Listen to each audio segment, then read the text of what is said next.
You're watching CHCO-TV's gavel-to-gavel coverage of the June 2025 regular council meeting for the Municipal District of St. Stephen. I'm Florence Mitchell. Today's meeting begins with a presentation by Audrey Monette of the Canadian Centre for Safer Communities, reporting on the St. Stephen Community Safety and Wellbeing Survey. Under new business, Council will move to approve the amendment to the Medical Professional Recruitment Policy and the 2026 Budget Public Participation Plan. Council will also move to approve a corporate resolution authorizing Chief Administrative Officer Jeff Renaud to act on behalf of Council to arrange and negotiate the listing and sale of any property owned by the Municipal District. Additionally, Council will move to award the contract for the outdoor pool liner replacement project at the WT Booth Centennial Pool to Acapulco Pools in the amount of $159,000 plus applicable taxes. Council will move to award a contract to Avanti Software Incorporated for the provision and implementation of a human resource information system and digital payroll software, and that the Chief Administrative Officer be authorized to execute the agreement on behalf of the Municipal District. Further to this, Council will also move to authorize the Chief Administrative Officer to enter into an agreement with Xerox Canada Limited for the implementation of the Accounts Payable Automation Solution. Now let's join Council in the Moosehead Room at the Garcelon Civic Centre in St. Stephen.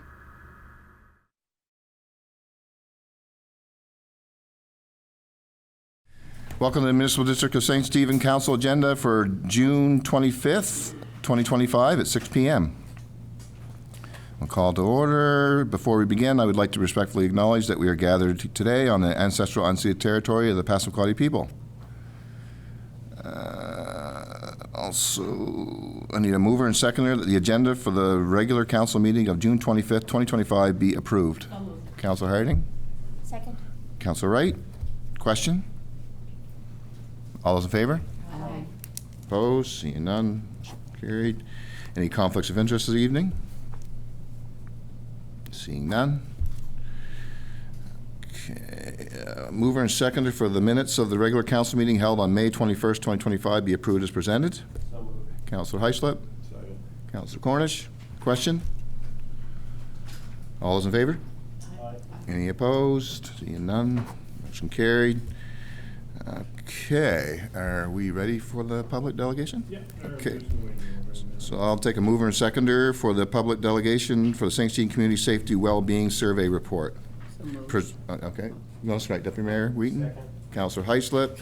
And this is a presentation by Audrey Monette, Canadian Centre for Safer Communities.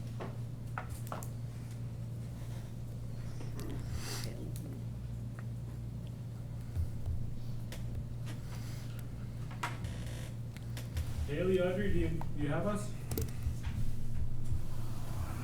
Hello, yes, we just got connected. There we go. Sorry, excuse me. Welcome, Audrey. So we just started the agenda item on the Community Safety Wellbeing Survey Report, and I guess, so welcome. Thank you for coming this evening, and thank you for the work on this, and looking forward to hearing your information you need to share. Absolutely, thank you so much for having us. We'll dive right into our presentation. I have a couple of slides that I can share.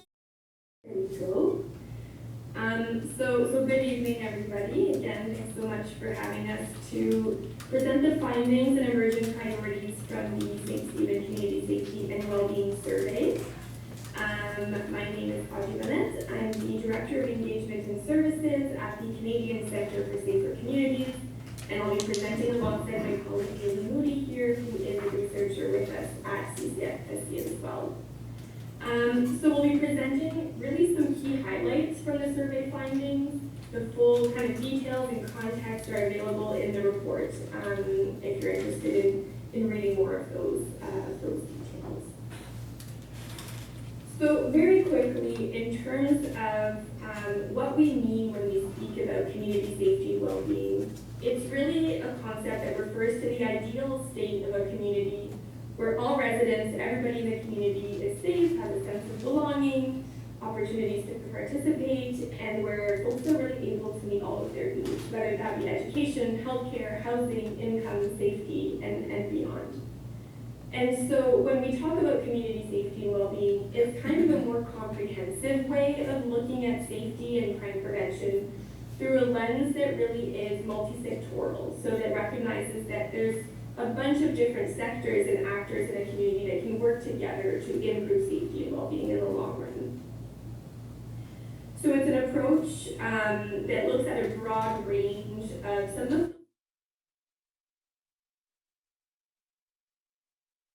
organization, and in turn can reduce community safety in any given community.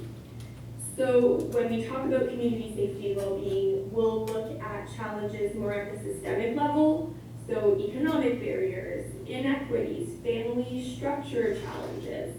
And then we'll also look at different risk factors in the lives of individuals, families, neighborhoods, communities, and that can include obviously many, many different things, ranging from poverty to difficulty in school, to not having a strong sense of belonging, and so on and so forth. And this approach in which we look at root causes and risk factors really allows us to get a broader understanding of some of the underlying challenges that can impact safety and well-being in a community.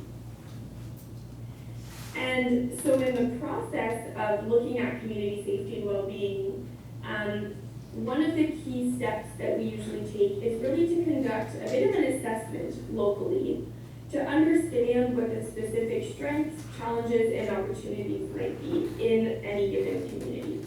And as you can imagine, there's a lot of overlap in challenges across the country when it comes to crime and violence and safety challenges. But also each community is unique and exists within its own context, and so we want to make sure that we capture those nuances and those unique kind of characteristics of a community. And these assessments allow any efforts that's put in place to increase safety and well-being to be grounded in evidence, in local knowledge and experience, and it also allows the community to be part of the process and to share their thoughts on what some of the challenges are and how we can improve safety in the community. And usually when we do a community safety assessment, it includes a broad range of data sources. We might look at some existing statistics. We might do some community engagement sessions with various groups in the community. And then there's the opportunity to do community surveys as well. And that's the first step that the town of St. Stephen took, which was to conduct a community survey to hear from members of the community around key kind of challenges or pressure points around safety and well-being. Because we look at community safety and well-being through that comprehensive lens that takes into account the range of risk factors that I talked about, you'll see that the survey included various categories of questions that help us understand some of those underlying challenges. So we included questions about population health, so physical and mental health, feelings of belonging, trust, and relationships, obviously questions specific to community safety and perceptions of crime in the community, substance use, accessibility of services, and then a number of demographic questions, which I'll mention this in a moment, but allow us to compare responses among different segments in the population as well. So in terms of the methodology really for the survey, so the survey was open from April 2nd to May 7th of this year. Typically we find that 3 to 4 weeks for a survey of this nature is kind of ideal. After that, response rates tend to be quite a bit slower, and it allows us to do a couple pushes of the survey within that time period. The survey was mostly distributed through the CAO's office. It was available online, but we also had some paper copies available for accessibility purposes, which actually allowed us to reach some folks who were living in shelters for people experiencing homelessness and to have their voices be heard as well. We received a total of 370 responses, which represents about 4.6% of the population. This is actually a really good response rate for a survey of this nature. Usually we aim for about 1% of the population being represented in survey results in order for us to be able to do analysis. So this is actually quite positive in terms of just showing that the community is engaged and wants to be part of sharing their voice in a process like this. In terms of analysis, we did, for the methodology nerds in the room, we did some statistical analysis and some thematic analysis, which means that we were able to run some bivariate analyses to compare responses among demographic groups. So that allows us to see if the answers are different across gender, age, race, and income, for example. And Haley will speak to that in a minute. And then based on those findings, we were able to highlight some key kind of emerging priorities and recommendations, which I'll come back to at the end. But first, I'll hand it over to Haley to speak to some of those key findings and insights from the survey results. Amazing. Thanks so much, Audrey. Good evening, folks. Lovely to share a virtual space with you here to share a very brief snapshot of the findings and insights from the survey. I'm going to be looking over this way just because I have a bigger screen, so the slides are a bit more clear for me to be able to explain a bit more about the graphs that are on there. Okay, so we're going to start with an overview of the demographics of those who filled out the survey, which helps frame the results that I'm going to be sharing. So again, just a very brief snapshot we can see on this slide for race/ethnicity. 85% of respondents identified as white, with a very small percentage identifying as racialized. In terms of employment, 71.5% were employed. Of those who indicated that they were unemployed, the highest category for unemployment was retirement. In terms of education, 75% had completed post-secondary education, so that includes like college, undergraduate degree, graduate degree, postdocs. And in terms of age, majority were between the ages of 25 to 64. There was no one under the age of 18. I think there was only a handful of individuals that were under 25, and a very small percentage of those who were over the age of 65. So really that middle range there. In terms of location, majority were from Ward 2 at 47.7%. Gender, strong majority were women at 62.9%. And then this graph over here, we can see the respondent income. So just wanted to highlight that the largest category here at 33.8% being $100,000 or more, and the second category being $80,000 to $99,000. So taken together, these demographics suggest that the survey results are shaped by the voices of the relatively well-resourced and therefore might not fully reflect the experiences of residents who experience intersecting systemic barriers or marginalization. So just to flag that, and also to say it's not uncommon for survey findings to reflect the perspectives of individuals with this type of privilege, because it comes down to time, resources, capacity to complete these types of questionnaires. So as a result, while this survey provides valuable insights, very valuable insights into some communities' perceptions, it should just be treated as one source of information. Okay, so we can go to the next slide, Audrey. So let's dig in. So a couple minutes ago, Audrey had mentioned the 5 categories of questions. So I'm going to follow that model for presenting the results. So for each section, I'll present a snapshot of what's going well, followed by areas of concern. So we'll start with healthy populations, which is a foundational pillar of community safety and well-being. So what's going well? So in terms of mental health, we can see that 79% of respondents rated their mental health as good, very good, or excellent. For physical health, 70% gave the same rating. In terms of access to food, 93% said that they always or sometimes have access to nutritious food. When it comes to housing, 74.8% said that their housing completely meets their needs. So these are encouraging indicators that many residents are having their core needs met in these areas. And then in terms of this chart, you'll see that this question is showing how much control people feel they have over decisions that affect their lives. You can see there that 13.5% reported having full control and 44.2% reported having a lot of control. So that means that over half of respondents feel a strong sense of personal agency, which is another positive sign when we're thinking about overall well-being. So we can go to the next slide. So we're still continuing on with healthy populations, but we're going to be talking now about some of the areas of concerns. So mental health disparities, 1 in 5 respondents rated their mental health as fair or poor, with higher rates among those who are from lower income households. When it comes to housing inequities, lower income and racialized residents were more likely to report that their housing does not meet their needs.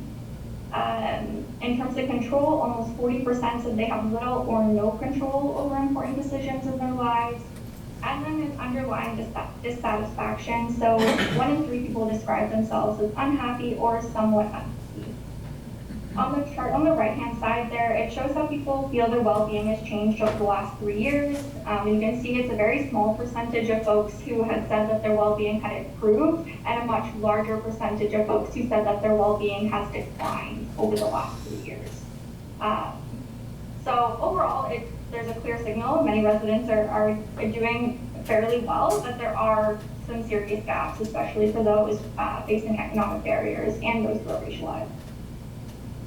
Okay, we can go on to the next section, which is belonging, trust, and relationships. So let's quickly talk about what's going well. So in terms of sense of belonging, 45% report strong or somewhat strong sense of belonging. And when asked like why, so open-ended responses indicated that it's usually rooted in long-term residency. So folks whose families have been within the community for generations in particular. Strong personal networks, and just general participation in community. And also to say too that trust in others is high. So over 60% reported trusting all or most of their coworkers, neighbors, and local businesses, which is promising signs of social connection and trust. And when we look at this chart, you'll see responses to a question about how often people feel out of place because of their identity. And you can see here that over half said never, and another 22.3% said rarely. So that tells us that folks aren't regularly feeling excluded or out of place due to their identity. Let's go to the flip side of that in terms of areas of concern. So there is low overall belonging. So just over 50% of respondents reported a weak or somewhat weak sense of belonging. And this is often linked to the exclusion of newcomers, so folks who are newer to the community, social stigma, and a lack of community events, inclusive community events. And then let's go back to the question about exclusion based on identity. So while the previous slide showed that most people rarely or never feel out of place, when we break it down by demographics, it's a little bit of a different picture. So 46% of those earning under $20,000 or less said they feel out of place some or most of the time, which was higher than just the general averages. And then among racialized residents, only 26.7% said that they never feel out of place, compared to 53.7% of white respondents. So again, just flagging the different experiences of different demographics within the community. Okay, on to our third section, which is community safety and perceptions of crime.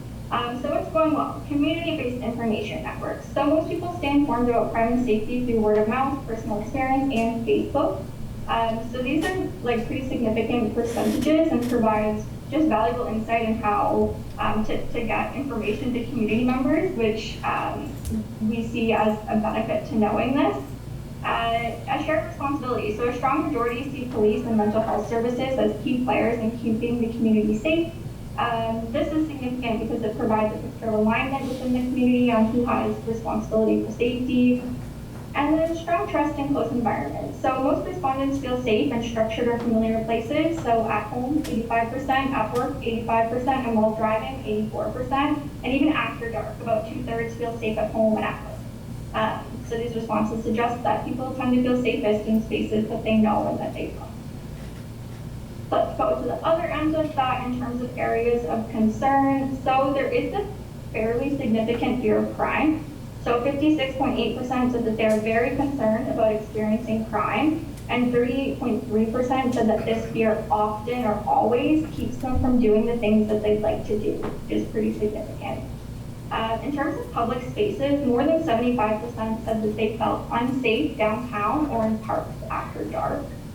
And some of the open-ended responses. So safety solutions are usually rooted, they're fairly consistently rooted in stigma. So some of the proposed responses to addressing safety concerns, like relocating shelters or increased policing of visible poverty, were rooted in stigma. which came up quite a bit throughout the survey and definitely a concern.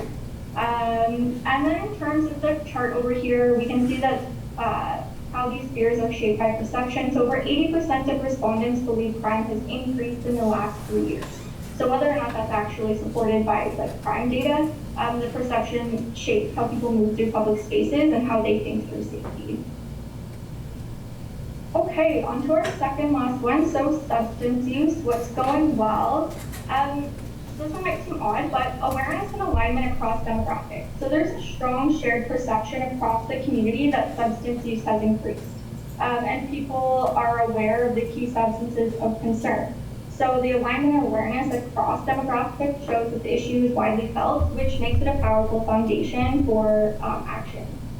And you can see on the chart too that this is reflected in the chart. 80% of respondents said substance use has increased. 10% that's somewhat increased. So again, it just lays the groundwork for coordinated community-wide responses because there is alignment there. We can go to the areas of concern for substance use, which is like basically it's the same thing. So there is a perceived increase in use. So 90% of respondents believe that there is an increase over the last 2 years. I will flag again stigma towards harm reduction. So some respondents actually identified harm reduction tools like naloxone and safe supply medications as substances of concern. So that's pointing to a deep stigma and confusion around harm reduction strategies.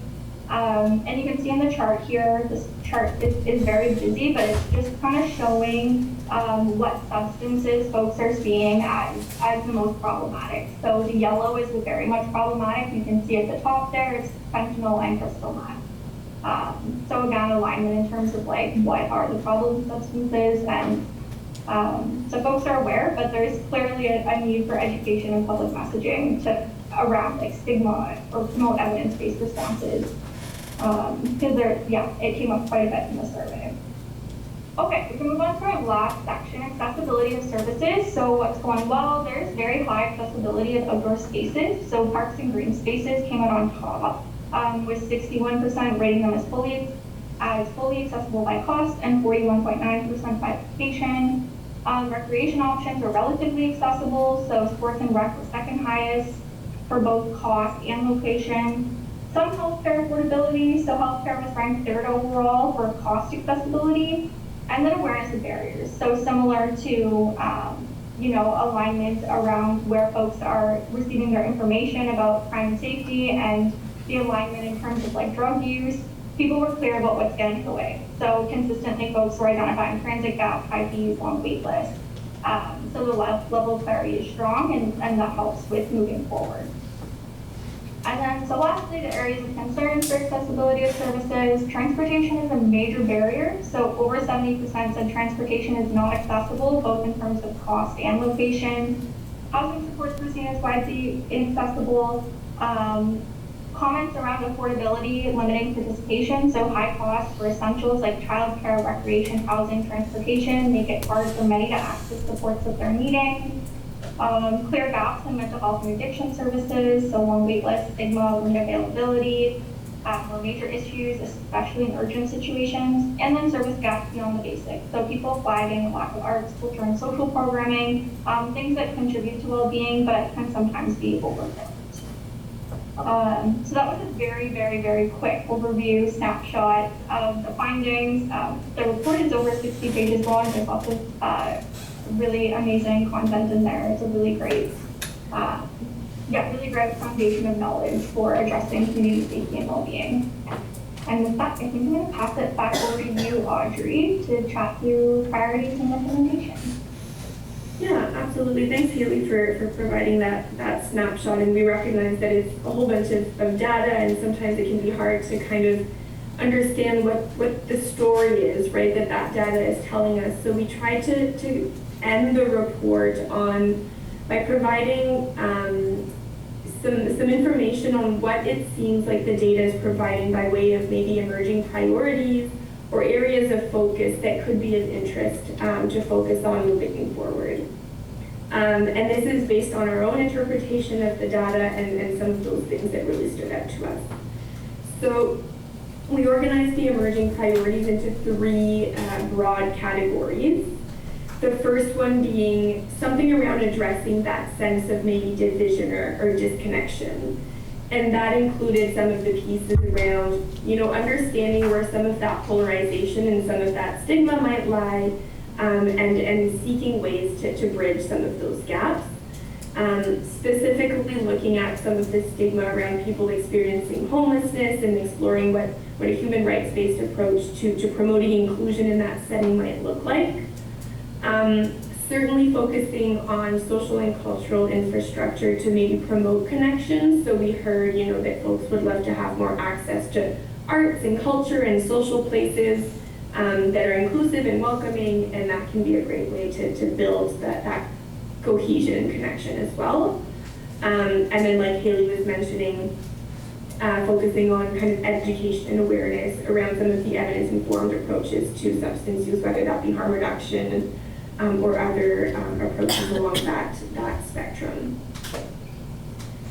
The second category of emerging priorities was related to advancing equity and representation, and this goes back to what we were mentioning in terms of demographics, that a survey is a snapshot of one segment of the population that provided their input.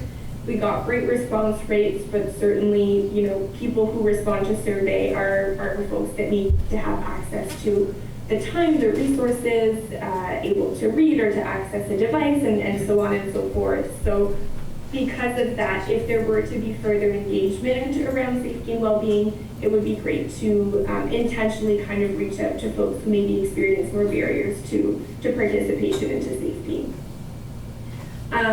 Because when we broke some of the responses down by demographic, we found that women, folks who were racialized, or people who were lower income did report greater fears around exclusion or around challenges.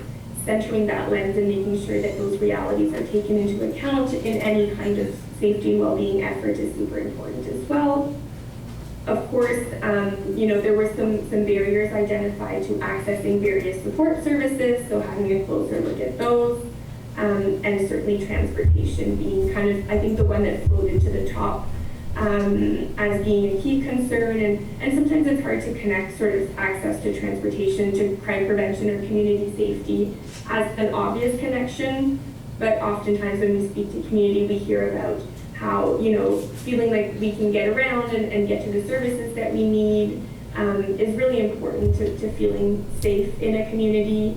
Folks that are fleeing situations of potential violence or lack of safety also often mention transportation as being something that's really crucial to their sense of safety. And lastly, the last category of kind of emerging themes was related to really strengthening that foundation for that collaboration around safety. I think residents really, through their responses, indicated that they believe in a shared responsibility around safety that includes, police, health, social services, the municipality, and so there is an opportunity to see how that can be coordinated. We wanted to flag, so that question around where people get their information around safety, a lot of it was kind of word of mouth and then online through social media. So we flagged that as something that could be of interest just in terms of how the municipality or how the town is communicating with residents, knowing that that's where most people get their information. And then the piece around public spaces being maybe seen as less safe and how that could become an area of focus for future efforts.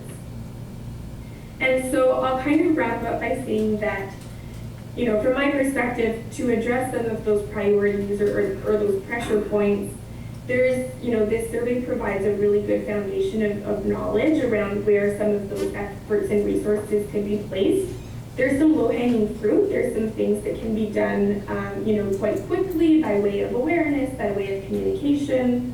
And then if if a more sort of high-level coordinated effort were to be made, there is the possibility of embarking on more of the development of a community safety and well-being plan more broadly. Community safety and well-being planning is kind of a consistent process that includes a more fulsome assessment that would bridge some of those gaps in the voices that are reflected. And then what it allows to do is really that foundation for collaborative safety. It works with a local multi-sectoral advisory committee to say, what are the priorities locally and what are some of the actions or things that could be implemented in a more coordinated way. That process also allows to kind of elevate community needs and voices. It applies that equity lens. And by developing a plan like that, oftentimes what we see is that it also helps to address tension or polarization that's coming up around safety-related challenges. So by way of next steps, there's kind of two options, one that's more sort of short-term based on these findings, and one that's more medium to long-term that would be a more sort of fulsome or comprehensive approach to addressing safety and well-being.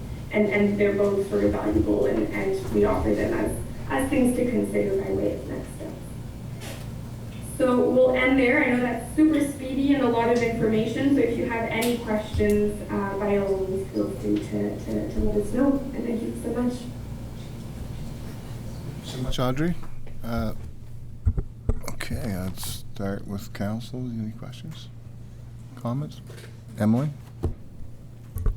Hi, Audrey. Thanks so much. One thing I wanted to ask you is, at what point did the well-being piece get roped in with community safety? And can you speak to more about that in terms of, for our residents to understand getting to the root and how that actually improves the data long term? And do you have experiences with other rural communities where you've seen them invest quite a bit in the well-being side and then see a huge jump in their perception of safety? I guess it's more of a chicken or the egg question, which comes first?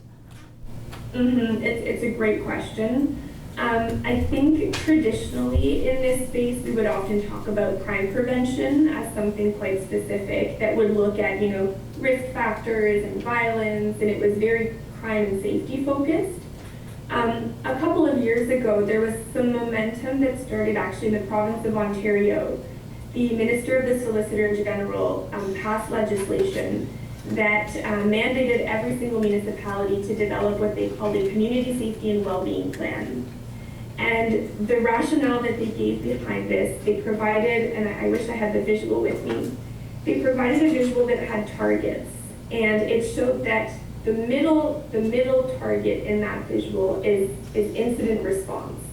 And that's often where we focus a lot of our time and resources and energy when it comes to crime and violence and safety, right? So somebody commits a crime or somebody's experiencing domestic violence and we're reacting after that incident has happened. What they said is that when we apply that broader well-being lens, it allows us to move upstream and to be more at the prevention level. Because there's so much research and information that informs us on what the risk factors are that can lead to crime, the idea is that if we can intervene and put our resources earlier on in the process to ensure that people's needs are being met, to ensure that people have a sense of belonging, that their health is good, that they trust their neighbors, those are pieces of well-being that if we invest the right way and that we do that early enough, we can actually prevent some of those risks from becoming instances of crime and violence and victimization. And so it's really that the more preventative you go in your scope, the more well-being becomes applied because it's a more of a community or a whole of community approach. And research shows that that gives us the best bang for our buck in the long run, and it allows us to prevent harm from happening in the first place. Council Wright? Thank you. I do have a couple of questions, but I'll just try to ask one at a time. The first one is I noticed that one of the questions that people felt that our community was experiencing negative experiences around crime in community more frequently than other communities. Is that, I know your organization has done these surveys in other communities, so what I'm wondering is, does every community feel the same way, like theirs is an outlier? Yes, the answer to that is yes. So the question that we ask typically is, compared to the rest of the province that your community is located in, do you feel like your community has more, less, or about the same rates of crime? we do often see that folks feel like their community experiences more crime than others. And this is actually quite interesting because, again, there's been a shift in recent years around when we talk about community safety and well-being. I think traditionally we would look at stats, right, and say, well, if stats are showing that your community is safer than others in terms of police reported incidents, for example, then there's really no reason to focus a lot of time and energy on community safety and well-being planning because stats show that all in all it's pretty safe. But we've kind of broadened our approach and our understanding to recognize and acknowledge that even if statistically a community is extremely safe, if residents aren't feeling safe, there's still something to address. And that's why we ask that question. And yes, people typically do feel like their community is less safe, probably because they're reading more news articles about their own community. They're hearing stories from people in their community more so than people in surrounding communities, which gives the sense that there's more happening because we hear more about the place where we live, right? But the reality is that even if it's not always true that community is less safe from a actual, statistical perspective, there's still things that can be put into place to improve that feeling and that sense of safety, and we recognize that as being just as important. Ghislaine? Okay. I guess I had two different questions. One of them said that most of them got their information either word of mouth, and secondly, it was personal experiences or social media. And since I read the report over the weekend, I got thinking about it a little deeper. But I was finding, on social media, a lot of the information that's out there is very negative. So, and it just seems like when something comes on there, you get 3 or 4 negative comments and very few positive comments about it. Like today I was reading about how teachers are going to have to do a professional development next year. Well, it was all negative about teachers. Where I was a teacher, I really was taking offense. But I'm wondering, and you're saying that the information, to get the information out to people, that we probably should use whatever they use to get the information, but how could we, I'm not saying more positive, but I'm saying truer information. How could we get truer information out? That's such a good and important question. I'm glad that those results caught your attention because they certainly have been catching our attention in many communities across the country. Because what I'm noticing over the past sort of decade or so is that these numbers are changing. I think not that long ago, 5-6 years ago, when we ran these surveys in communities, most people said that their main source of information was traditional media, news or newspaper, or even the website of the police service in their community. In recent years, there's been a significant shift towards more of those informal methods, probably because social media is becoming more and more prevalent, I think, in everybody's lives. And so that's been an interesting finding for us because it indeed shifts some of the actions that can be put into place and where we should be communicating and trying to reach people.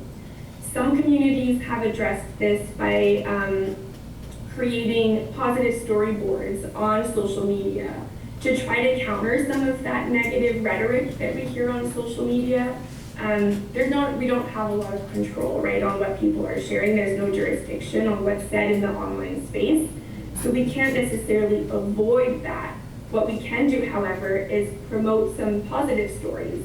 So one community that I've worked with in Saskatchewan, they started partnering with some agencies that work with youth, and they did little vignettes on social media that were shared through municipal channels, but also through those local organizations to highlight some positive stories and positive projects that youth were participating in. So that's one example. Some of them also worked with local media who had social media platforms to highlight some positive stories through community members, residents. They could submit ideas for posts that they would want to see out there in terms of some informal stuff that was happening in the community. So they're little things that are, somewhat accessible to put it into place, but they allow to just have more information circulating on social media, because I think you're absolutely right that oftentimes we go to social media to post negative things. We don't, and I say we as in people who use social media in general, we don't always have that that inclination to do the same thing, to share the positive stories. And so to put in intentional mechanisms that allow to do that can balance out what we're hearing as well, and can sort of shift some of the narrative. So that's one example on how to address that. And then, there's broader conversations happening around what is the role of social media and community safety and well-being, and it's changing and transforming so fast that we're having these conversations with communities on an ongoing basis. And frankly, the answer right now is that we don't have a perfect answer. It's evolving so fast that we're still trying to kind of catch up and understand all of the extent of that impact. And my second question was that most of the people that responded were like, what do you call them, well-resourced people. So we're not getting the opinion or from the other half of the population. Is there any way that we could get their information? Because I think it would be different, right? So. Absolutely, yeah, that's I think one of the main takeaways from any survey. I do want to flag that, this trend of having folks that are maybe well-resourced or have a level of privilege are typically those that will answer surveys, like Haley and I mentioned, because they have access to a device and some time and the ability to read even. So there's all these things that contribute to who responds to surveys more than others. When we do broader assessments in communities, we usually put a lot of time and effort into identifying different ways of reaching different people. So the survey is one tool that provides a snapshot of the opinions and experiences of one sort of segment of the population.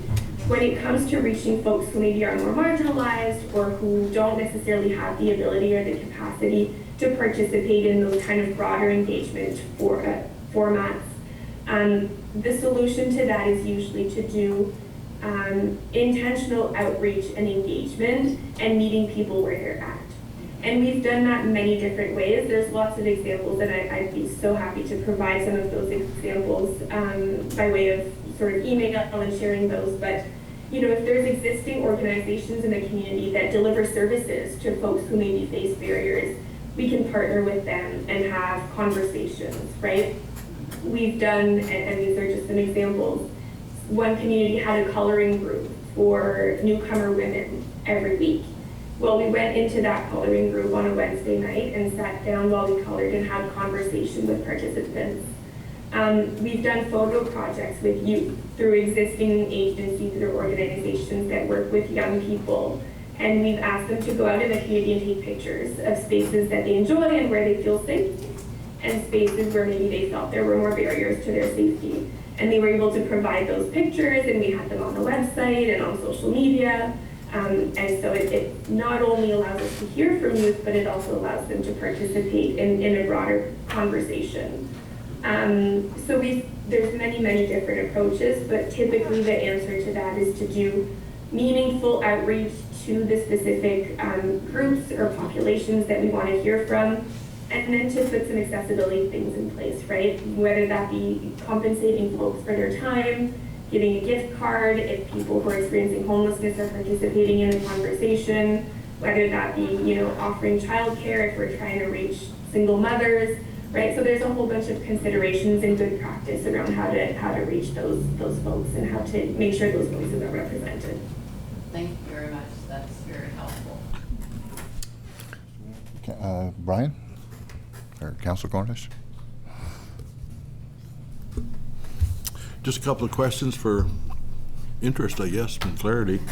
I noticed in there you had a chart that basically demonstrated that fentanyl was one of the highlights of the chart, very heavy. Then it went down as far as cocaine and basically into liquor, etc. Did you supply the names of the narcotics to the people who filled in the survey, or did they actually identify these particular narcotics in the survey on their own? I'm not sure I caught the end of the question. It's breaking up a little bit. Basically, was the names of the substances provided to the surveyed people, or did they come up with their own substance names? The list was already there. People could rate it, and then they could identify if there were additional substances that they wanted to flag. But the list you saw there were response prompts that were provided. Just one more question. On your chart, I think I seen on there that there was your survey was high in people over 100,000 K. And I don't think that 100,000 K is too popular in this area unless I missed something over the years. Yeah, survey?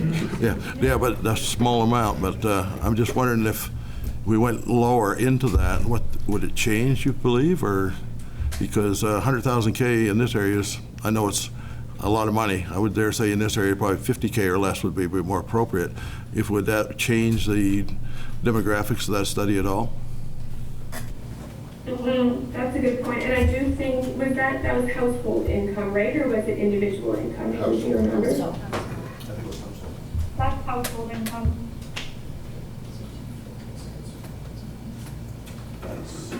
Yes, thank you.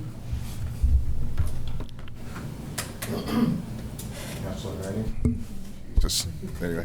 Go. No. Thank you.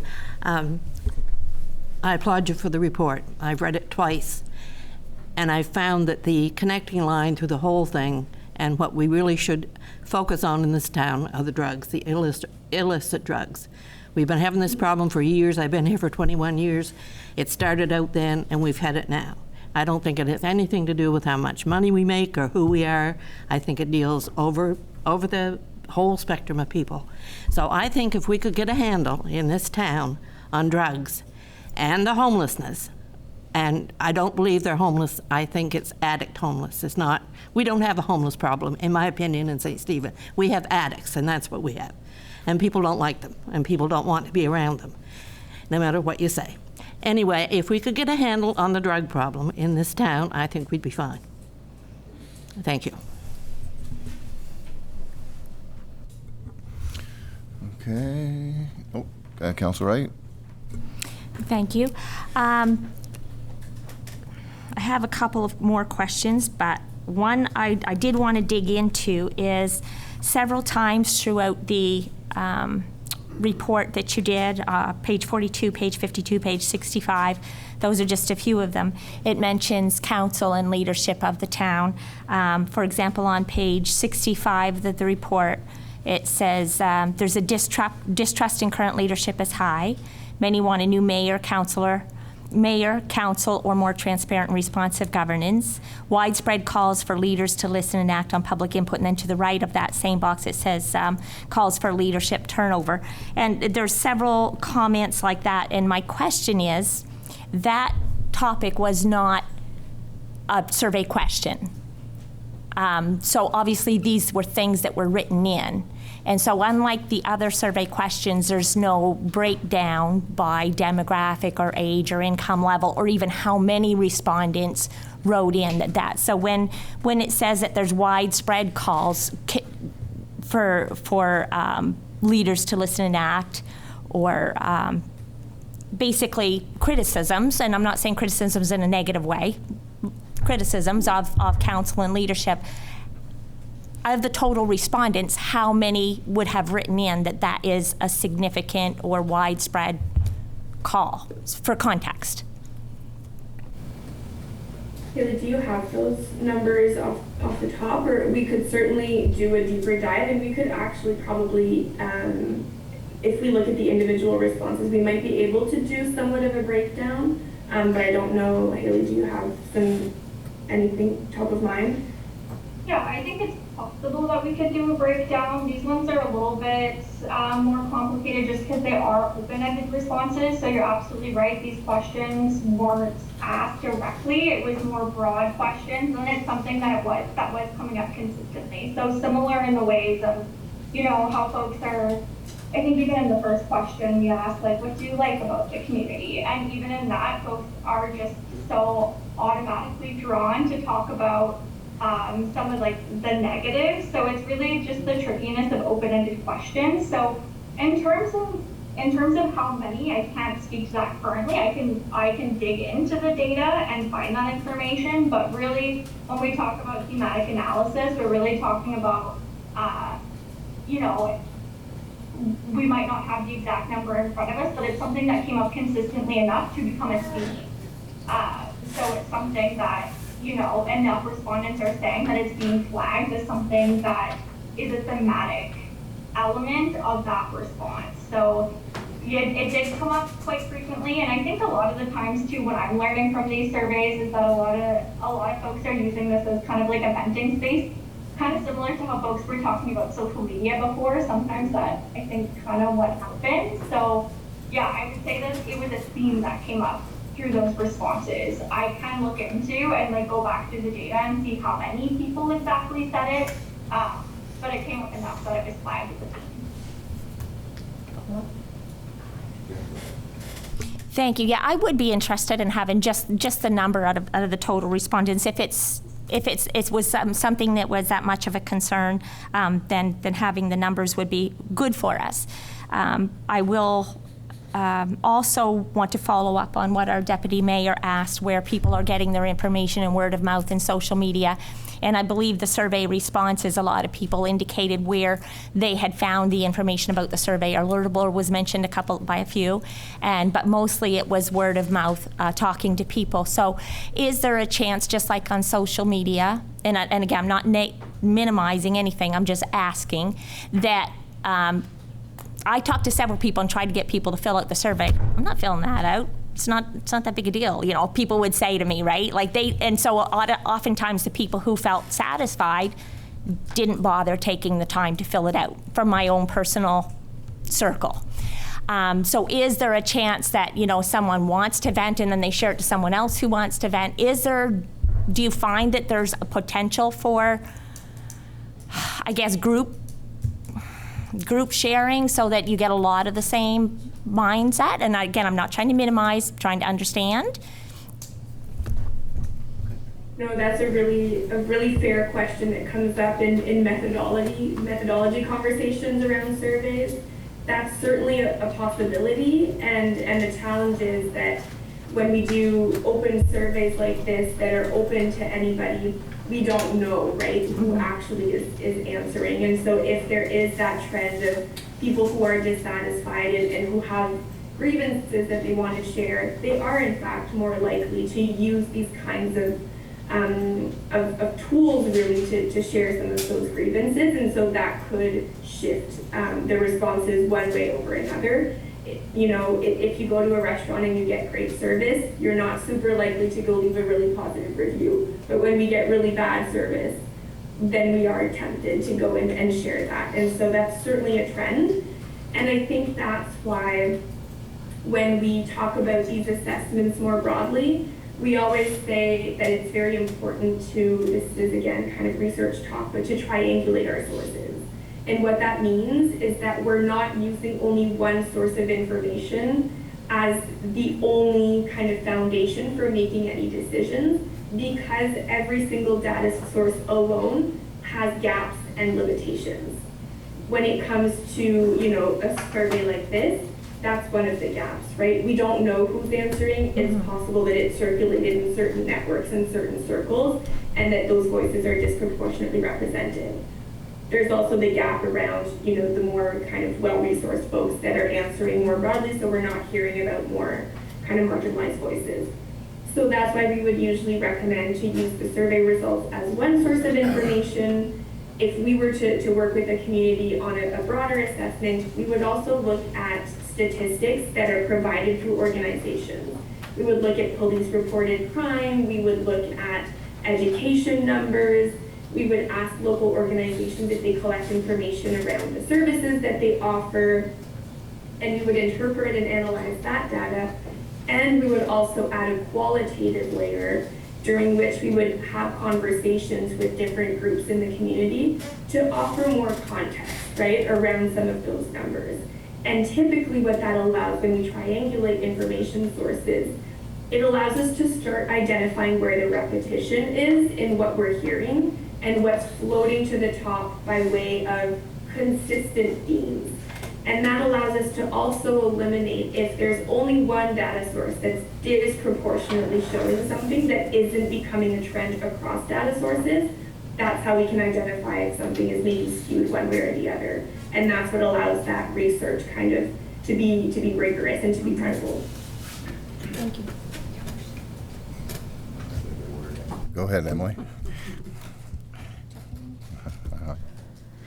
So I think it's interesting because we're talking about this tonight about, some of the more privileged, resourceful individuals in community. And I think as community leaders here at this table, we have an immense amount of privilege. So I just want to publicly say that I think as community leaders, sometimes that also needs to be acknowledged.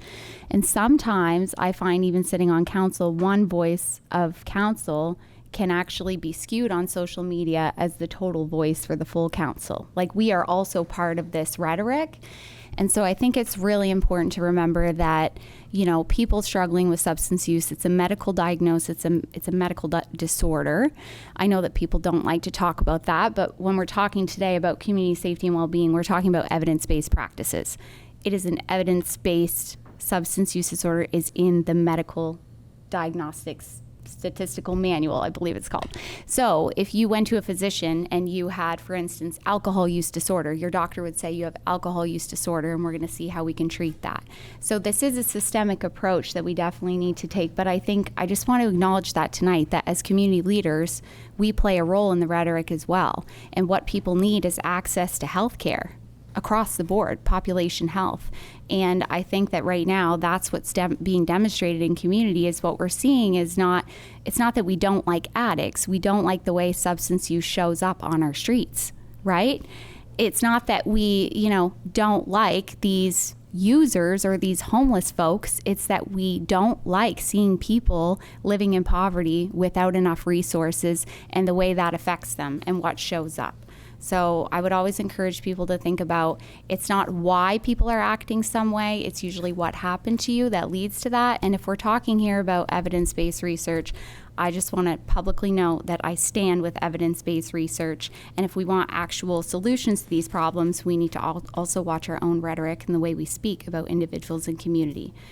People aren't disabled. They may live with a disability. That doesn't mean they're disabled, and that's the only thing they are. Just the same with somebody who is an addict is not an addict. It's a person living with substance use disorder. Thank you. Okay, I got a question. The comment you made about upstream, because I'm an upstream guy too, like I've been talking about that. That's the only way to really get to the root cause. Now, where was that they was in Ontario, you say? I'd like to know how they implemented that, how they got through all the noise, because people don't want to see investment in lifestyle when you got crime, but how does the communities understand that investment, and how did that go in Ontario or wherever that was? Because I think that's very important. It's I mean, we've been looking at this in my world.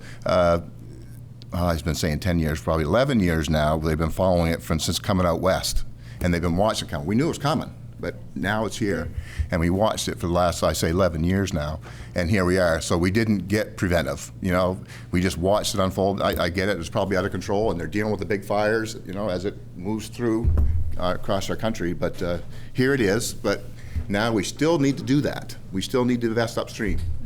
And then when I say we around this table, it's not the Municipal District of St. Stephen, it's the province, the country as a whole. It's the big we, because a lot of these things are way out of our league. You know, these aren't, you know, yes, we got to fight, we got to push and holler and do all those things and attend any meeting we can to get this rectified. But I'll stop and let you answer the question. How did that go in Ontario, upstream? This is my favorite question of the night, talking about upstream and how to promote it as an approach. And I think too often when we talk about prevention or upstream approaches, I think people can sometimes feel like it's being soft on crime, right? I hear that often, and they say, no, like we're facing all these challenges, and people want to be either tough on crime and they don't want to be soft on crime. For me, moving upstream in prevention is about being smart on crime. We know from years and years and years, over 50 years of research, we know where the risks are in communities and in people's lives that can be the tipping point towards crime and violence. We also know that if we invest our resources to prevent those risks early on, we can create safer communities and prevent harm from happening to people. And in my experience, when we explain to the public and to communities what prevention is about, and that we tie it back to what the evidence says and what experience has shown in communities, people actually get on board with prevention more easily than we might think. There were some public polls that were done in Canada a couple of years ago that showed, and I don't have the exact numbers by heart, but it was roughly 60% of respondents supported prevention when it was explained to them clearly what it actually means. Because I think we can all find common ground in the idea that we want to avoid harm from happening, and we want our communities to be, to thrive and to be healthy and to be safe and to be well. In terms of Ontario, a lot of community safety and well-being plans have a very strong public awareness and public education component. Because oftentimes when people are resistant to preventative approaches, it's because they don't necessarily understand them fully and they feel like they're not getting to the actual problems. And I think it's important to recognize too that prevention and moving upstream lives on a spectrum, right? There's the very, very upstream approaches that are super important, that are about, public policy that allows everybody's needs to be met, and housing and income. But there's also prevention from a more kind of direct, or addressing immediate risks is also prevention. And when we balance those out, people feel like we're still acting on some of those really pressing issues and crises, while also trying to create the foundation and structure and systems that will allow us to prevent those incidents from happening in the first place. So I guess what I would respond to that is that when we explain clearly what prevention means and that we show how direct the connection is between addressing those risks early on and creating safer communities, people tend to get on board.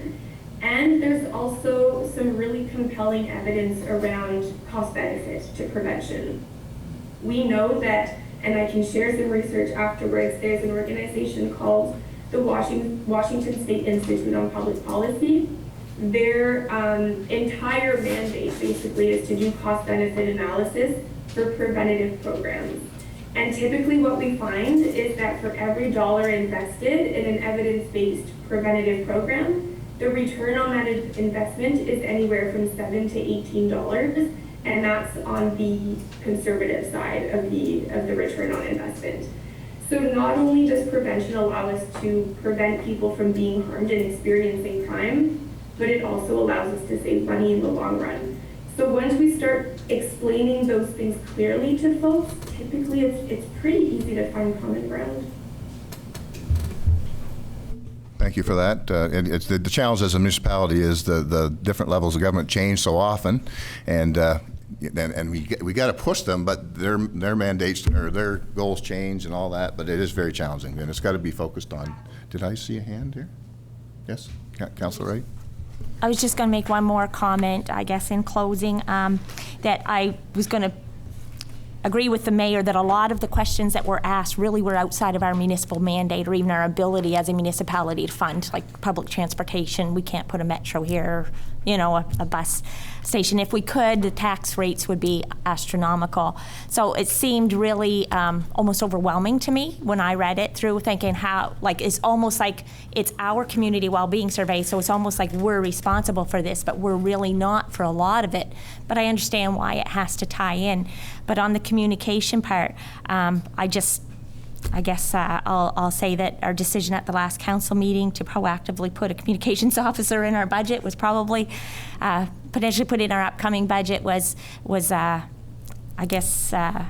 think it's well borne out by the results of this study. So thank you for the work you put into it. Thank you so Yeah. much. Oh, sorry.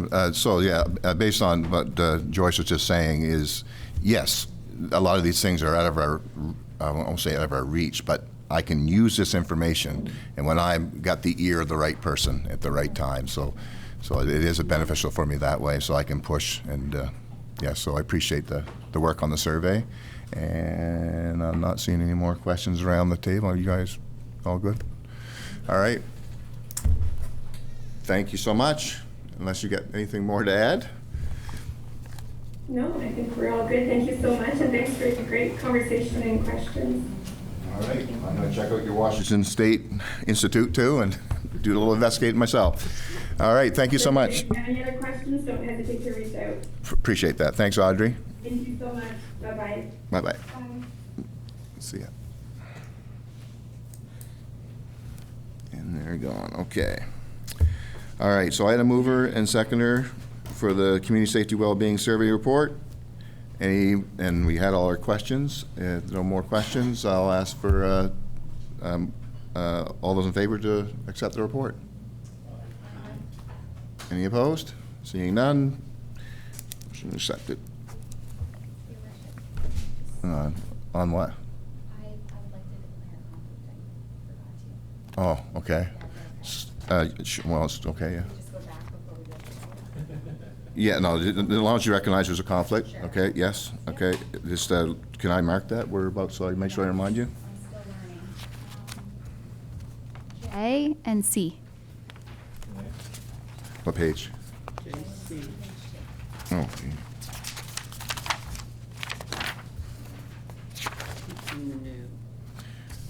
E-N-G-H-I. There's a lot of J's. Okay, hold on. I might have got-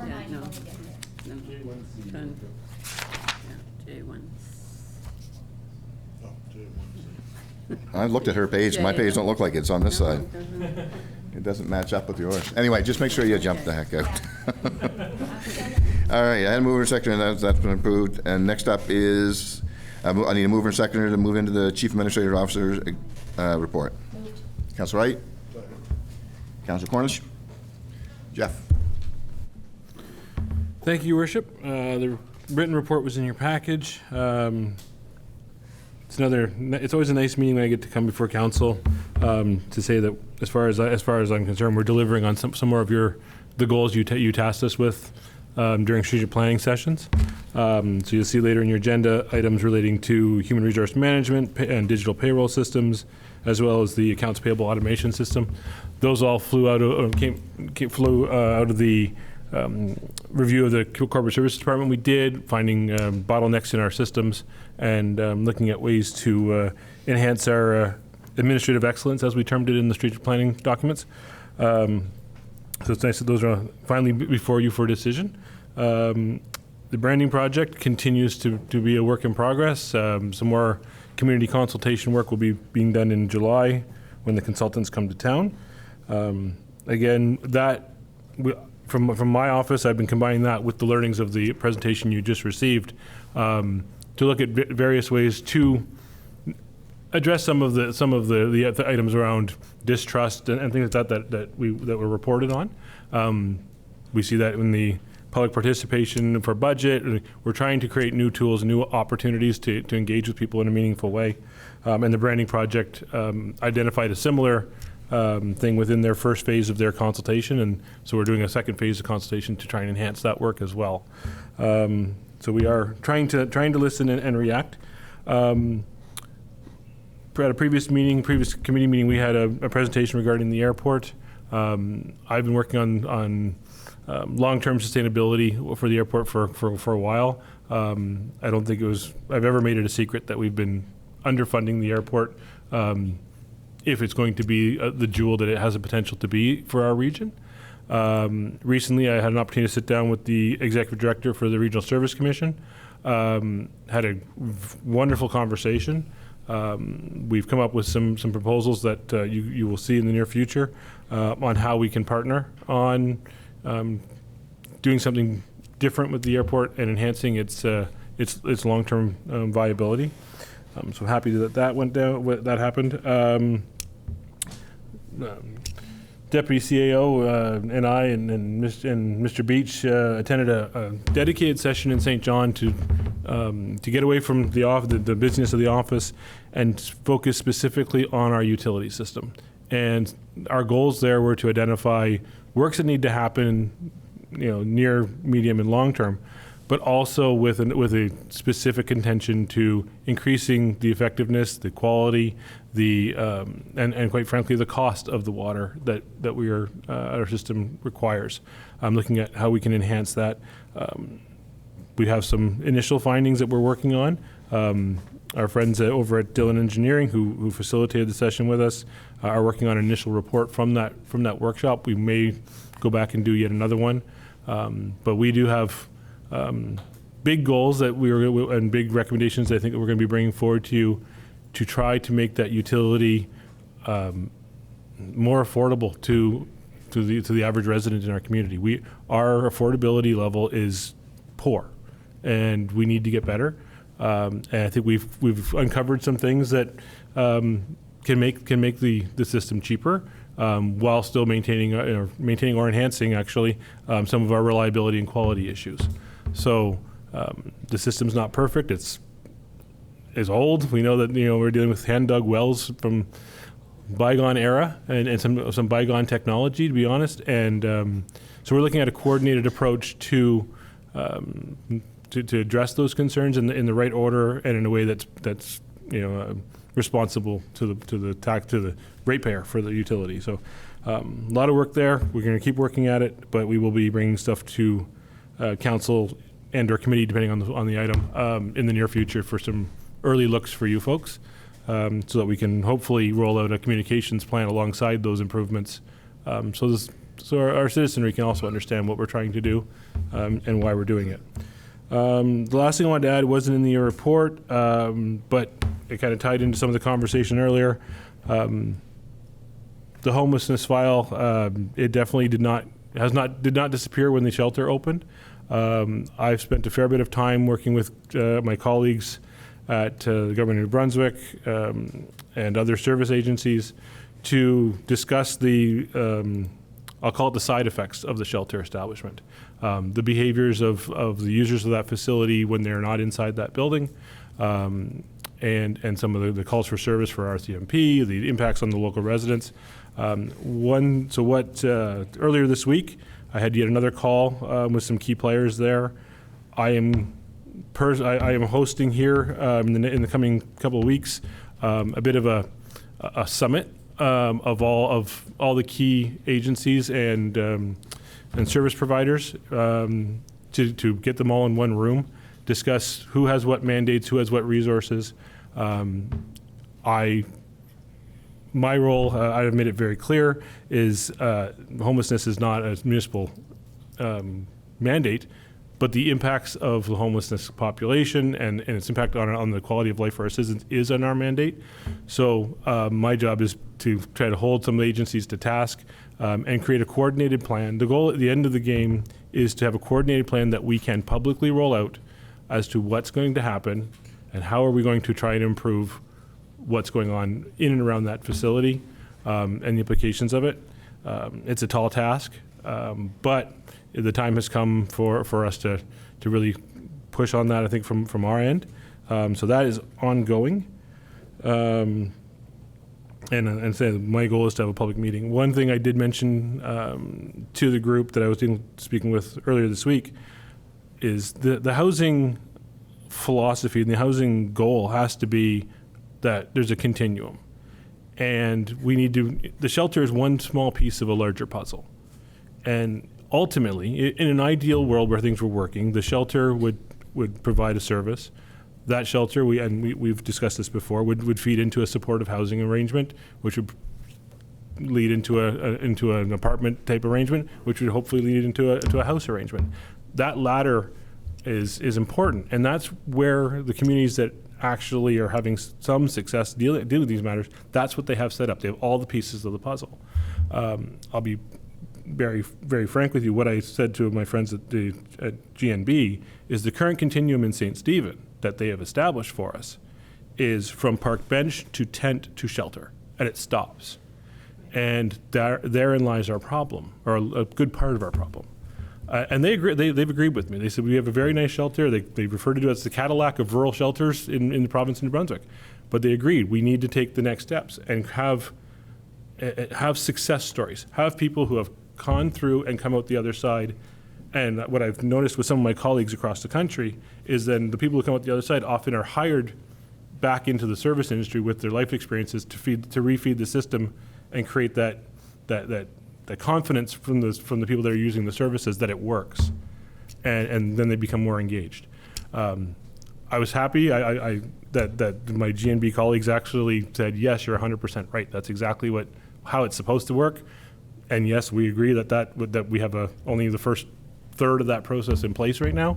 So that's going to be part of our conversations as well. Is where are the next steps in the ladder so that we can start actually making meaningful progress on this file.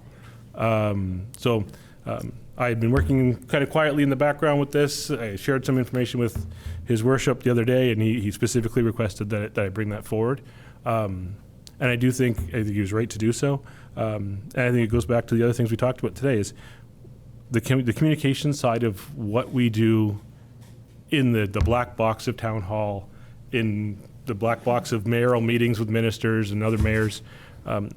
That communications part is where we're very weak.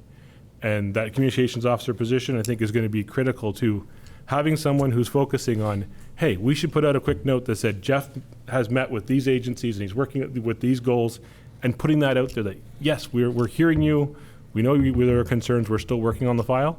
Because when we go silent, the natural assumption is that we aren't doing anything. And we have to accept that we may know better, we may know because we're living it day to day. The folks that sit behind me in the gallery here, they don't know that. All they know is they're not seeing progress, and we need to get better at that. So I think that's where that comms, the communication, strategic communication side is going to be imperative in the coming days, months, years, to try and, again, it's all about rebuilding the trust and rebuilding that connection. So hopefully that philosophy is heard and is welcomed, but that's what we've been doing in the back rooms of various buildings, and more will be coming forward on that as it becomes available. With that, Your Worship, I'm happy to take questions.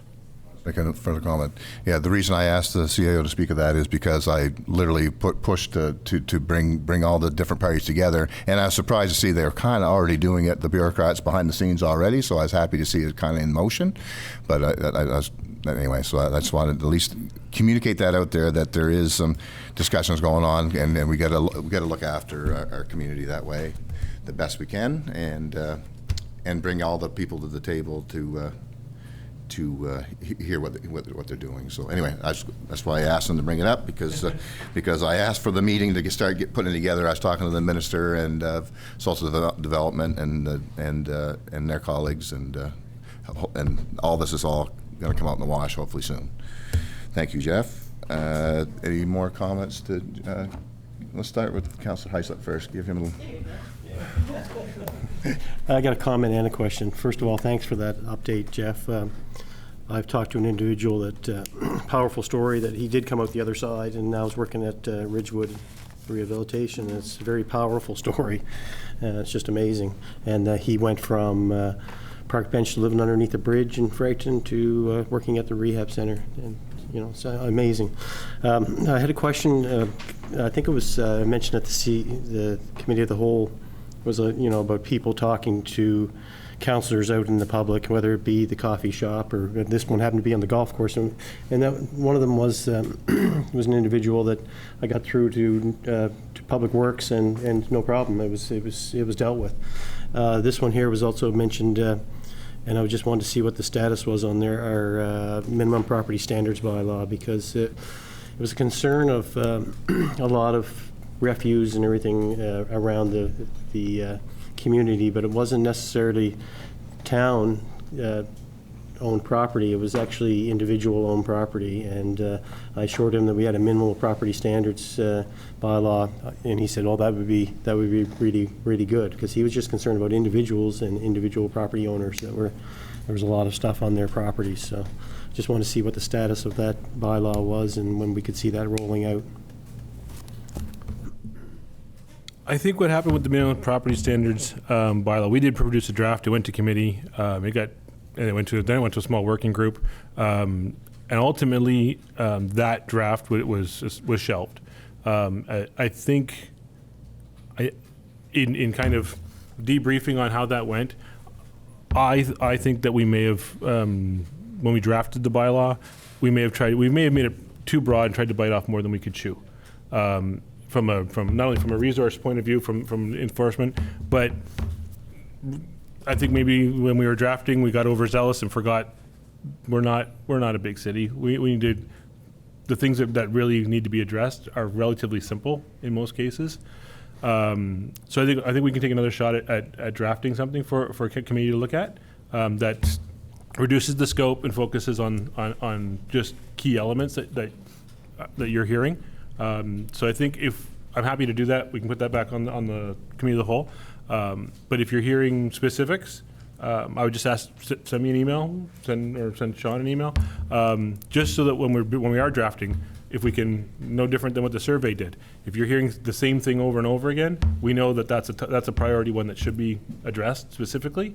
And if it's not stuff that is a concern, we can drop that out of that big omnibus one that I think was just too big and too unwieldy at the time.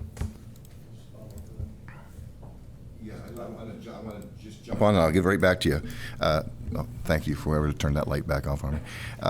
So the other thing that's going on at other levels is trying to discourage empty housing, or left empty, as we dealt with a lot, and the whole tax, like the province allowing us to tax that differently as a tool, and so many months, whatever. Is there any in the bureaucracy world going on, or is that still within UMNB and not made it there yet? Or have you heard anything new? Fiscal reform is still within UMNB and the government of Brunswick's hands. You'll know, Your Worship, that my services were offered to the working group. I haven't been contacted on that front, so I'll leave that to you to do whatever you wish to do with that information. But yeah, that's still in their hands. Yeah, that's just another tool that will help with that anyway. And I kind of knew the answer, but I guess we're trying to communicate here, so I want to get it out there. Go yours. And just to follow up with that, I agree wholeheartedly. I mean, there's so many quantitative and qualitative things that in a property, like we're looking at grass height to how many things are on the front lawn or to whatever. I mean, it did get kind of overwhelming, and I could see that happening, right? So maybe if we condense it to the important things that people, and maybe I'll follow up with this person just to see some specifics, and maybe that might help you to make that decision, or or what people are seeing out there that's important to them, right? So. Another great opportunity to apply your new public engagement policy as well is, you're hearing stuff, but we can create an engagement plan that we can bring forward as well to say, to go right to the citizens and say, what is it that you're seeing, what it's seeing out there that's troublesome, and bring that back to feed your discussions as well. Again, reconnect directly to the people on the ground, which is where the great knowledge lies. They're living their lives every day. They're seeing properties all over town. They cover, our citizenry covers more of this community in an hour than our patrols do in a month. So they're out there. Their eyes are out there. Let's see if we can use them to gather intel for us. Yeah, so I'm going to follow that a little bit too. I think it was just a couple of weeks ago, and I think you might have been there, that poverty reduction. Yes. And that was one of my concerns I brought up was housing, but the deteriorating housing of people living in their homes right now as we speak that are working and trying to get by. That's going to be very challenging for us to have that bylaw follow that and not attack our citizens that are trying their best. So and that's being discussed too. So it is very concerning how we handle that, because the people like Sean have to treat everyone in the same wave of a brush based on the bylaw, and so it's going to be challenging, but not to get negative, but it's going to be challenging. So just keep that in mind, because if you take a drive around, you're going to see what I'm talking about. Everyone's affected by the economy, the way it's going, and they're doing their best to keep things up and paint and repairs. So, so was Councillor Rodas? I'm wondering too, with the homelessness summit that you're having, the biggest thing I see as a social worker is the lack of communication between the Department of Social Development and the health side, because our biggest, I have seniors that I know of that are discharged from the regional to homelessness, like from the regional hospital discharge planning. And that's a huge challenge. It happens at Charlotte County Hospital too, where they have to discharge individuals. And then we have people with dementia who are wanderers that we don't even have enough home support left in this community as far as staffing to actually support those individuals. So when we talk about homelessness now, it has all changed drastically. I mean, my biggest thing I'd like to throw out there is the fact that to have people get to Ridgewood is one huge barrier, because we have no transportation. Then when they get to Ridgewood, they're there 10 days, and then they leave Ridgewood, and somebody makes sure they have transportation back to the shelter or the streets. And so that's a big thing. I wish that there could be more collaboration with the health side. Like if somebody is going up and they're in the psych ward and they get all their meds straightened out and they've been formed and all of these things, and RCMP have taken time to send them right back, that is so frustrating to me, because we put it on the individual, but if the individual has gone and done all of these things, and I heard today the wait list for Ridgewood is about 8 months. So, and they prioritize alcohol and they prioritize pregnancy or single moms. So like if you're a 45-year-old single man, you're probably at the very bottom of the list. And we can kind of see that in community as far as the demographics we see that are out. And those would be the individuals that would have the highest rates of crime too. So I just really hope that there are some health partners in the room so that they can talk with one another, because that is a huge frustration to me. I'm like, why are we doing that? The definition of insanity, which is ironic because it's part of the addiction definition, is doing the same thing over and over and over again with no change in result. And we literally, that's how we define addiction, and that's how we're treating addiction. So I do find that frustrating. I don't know what to do about that, but in our super de-duper health clinic, maybe we could have a few detox beds. Like seriously, 3 to 5 detox beds where people that are maybe using the shelter are ready to detox and then be transitioned from a local detox bed to transitional housing. Think about the difference that would make just for local individuals. It would be huge. I can tell you that when we were starting to create our guest list for the summit, it was my friends at GNB in the homelessness file. The health was the first contact they put on the list. The second one they put on was Housing New Brunswick, which is no longer connected with it. It was social development under the shuffle. All right, so it's very much agreed to. I think that health is a key component of all this, as is the RCMP. There's lots of players here, including the shelter administration. So yeah, but health was there first. Like, okay, we need health, and we'll go from there. So it's there. They're definitely on the invite list for sure. Councillor Harding? Thank you. I'm really pleased to see that you're doing something with the airport. I think the airport is one of the greatest little gems, as people call it, that we have around here. And if there's a committee, which I'm looking over to Mr. Rivers, and saying if there's a committee, I would like to be on that. I was before the mayor and I worked for years. So if there's any sort of committee, I would like to be on that. And secondly, I know Councillor Rodas, you get really upset with me, and that's fine. But I have my opinion and you have yours. And when the people that are calling me are really, really upset and crying to what they're looking out at from their house, it makes me angry when I come to a meeting to think that we can't do anything about it. So anyway, I think what Jeff has set up is wonderful, and if people, you know, I mean, whoever's going to come to this meeting or whatever, but I think that it is a situation. I think this shelter couldn't have put it in a worse place. It's in a god-awful place. It's right on the front street, or basically on the front street, 3 or 4, and it's right in a domestic area, in a residential area.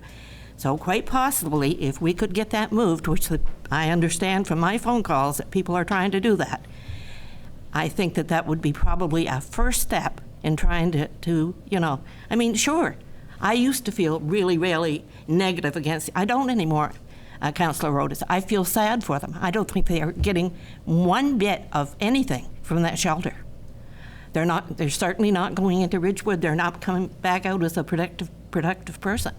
So I just wish you could be on the other end of my phone. Anyway, thank you, Jeff.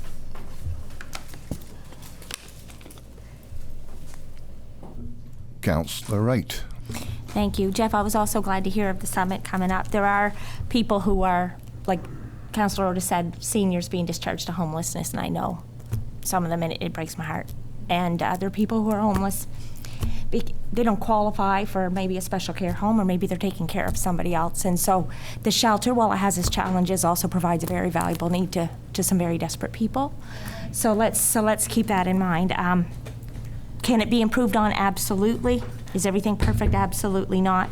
But there are some legitimate needs being met, and I'm thankful for the people who are helping to step up and meet those needs for those people. On the municipal utility planning session, Jeff, I know this has been an ongoing project, and I know with all the other projects council has thrown at you and staff, it's been not something you could just dive into and get done. But I also want to point out for the sake of the public as well, that when we had Dylan do that engineering study that was presented to us maybe 18 months ago, this is a direct result of that. It's ongoing work flowing out of that. So while you may not hear council say, oh, based on the report Dylan did for us, ongoing work will flow out of those reports that we have done. So it's not like when the traffic assessment done, the road assessment was done, it's if money was no object, here's what you could do. That's great. We can't do that, but we have to pick a few things out of each report that we can do. So for the cost of that report that Dylan did for us, if we can save much more than that, it was a well worth investment, even if we only do one thing out of that, which is a utility rate restructure was one of the mentions. So I'm glad to see that that work is ongoing, and I just want to tie that together for the public to know that that is a direct result of a study we had done, and we are continuing to work on the money we invested previously. I just want to jump on that. Can you hold your thought? All right.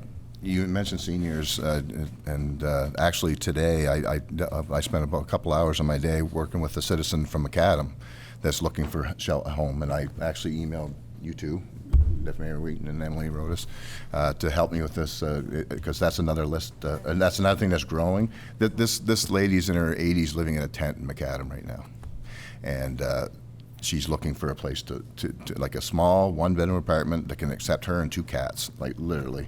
And anyway, so I'm looking forward to your support on that. But I just want to bring that up, that is happening, and it's challenging because the shelter doesn't meet that need. No, it doesn't. And so that's another thing I want to talk about when we get together on that. So anyway, so yeah, go ahead and share your thought, Jeff. Just a couple. One correction to Councillor Wright. The rate study was actually done by Gemtech. We're going to label these guys. And one of the things we're doing with Dylan, yes, it comes out of that report. In some ways, it's our attempt to fight against some of the recommendations in that report. You'll recall when that report was presented, there are very significant rate increases proposed in that report over the next number of years, and we are working with our day-to-day engineering firm to see if we can't avoid some of those increases in the short, medium, long term by doing things a little differently. It's always nice to have a second opinion. But that is one of the things we're doing is we're not ready to blindly accept that we need to raise utility rates 10% per year for the next 10 years. We as administration are not prepared to come to you and ask you to do that. We are challenging those assumptions. We are challenging looking at different technologies, different ways of pumping, different ways of chlorinating, different ways of treating, to see if we get capital money from a granting program or whatever, where we can treat in a more efficient and cheaper manner, and in many ways in a much more effective manner. And we're not super chlorinating and sending this water through the pipes. We can draw down the operating cost of the system and therefore draw down the rates that we have to charge. So you're right in the sense that one has led to the other. Just didn't want you to get the color one firm with the advice of the other. But yeah, that is what we're doing. We are doing everything we can to look after the citizens more than just a spreadsheet that says keep getting more money from them and do more infrastructure. And that's a challenge because more tax causes more poverty. And you got to follow up? I just okay. Sorry, go. No, go ahead. That was it. We got to be careful, how we play that out. Thank you, Jeff, for clarifying that. I forgot, I got the names of them mixed up. I saw the Dylan, and I also appreciate you clarifying what was this part. I guess I had just assumed, not knowing, because the report isn't finalized yet, that the rate restructuring was kind of an outflow. And I guess it is, but just kind of that's not what we want to do. Let's try something different. So either way, money well invested, I guess. Yes. Thank you. Thank you. All right. So we had a mover, we had a seconder. All the questions. Can I have all those in favor? Any opposed? Seeing none. CO report is received. Okay. Next up is public comment period. Any comments from the public?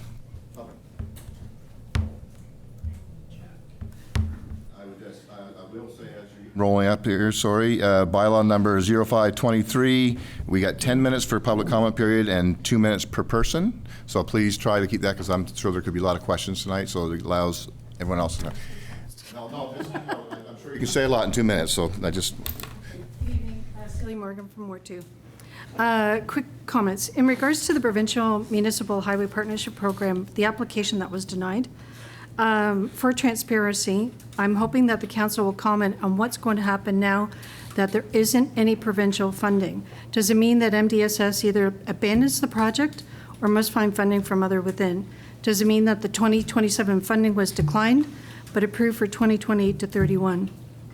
It would be good for council to elaborate on the next steps to stop any misinformation being put out there.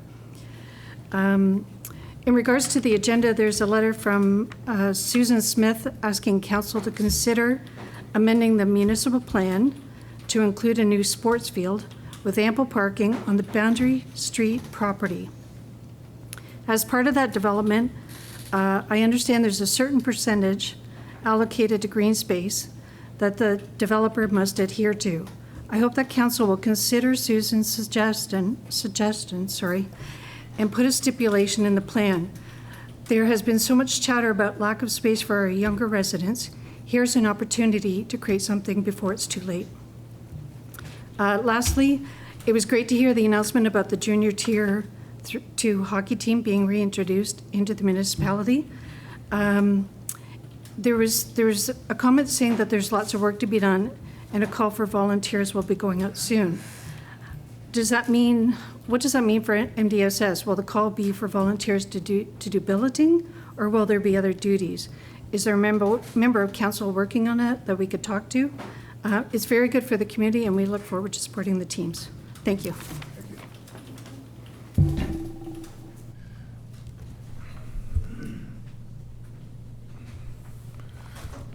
Best Ward 3. So first of all, I wanted to just mention about the piece for the HR system. So I didn't write it down actually accurately here. It does describe that the amount in the contract is for 123 employees.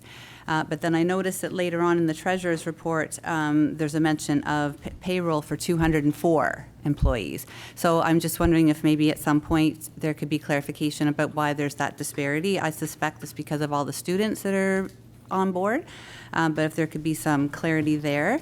I also was curious to find out what's actually included in those 123. 123 seems a pretty odd like uneven kind of a number. It seems kind of random. So I'm wondering about that. And wondering about if there's a cap, and if they go past the 123, then what happens? Is there like additional charges or something like that? And finally, in this particular topic, I just wanted to request again that council and administration consider implementing an organizational chart that would be available to the public. I remember the last time we talked about this, there was concerns about privacy of individuals or of employees.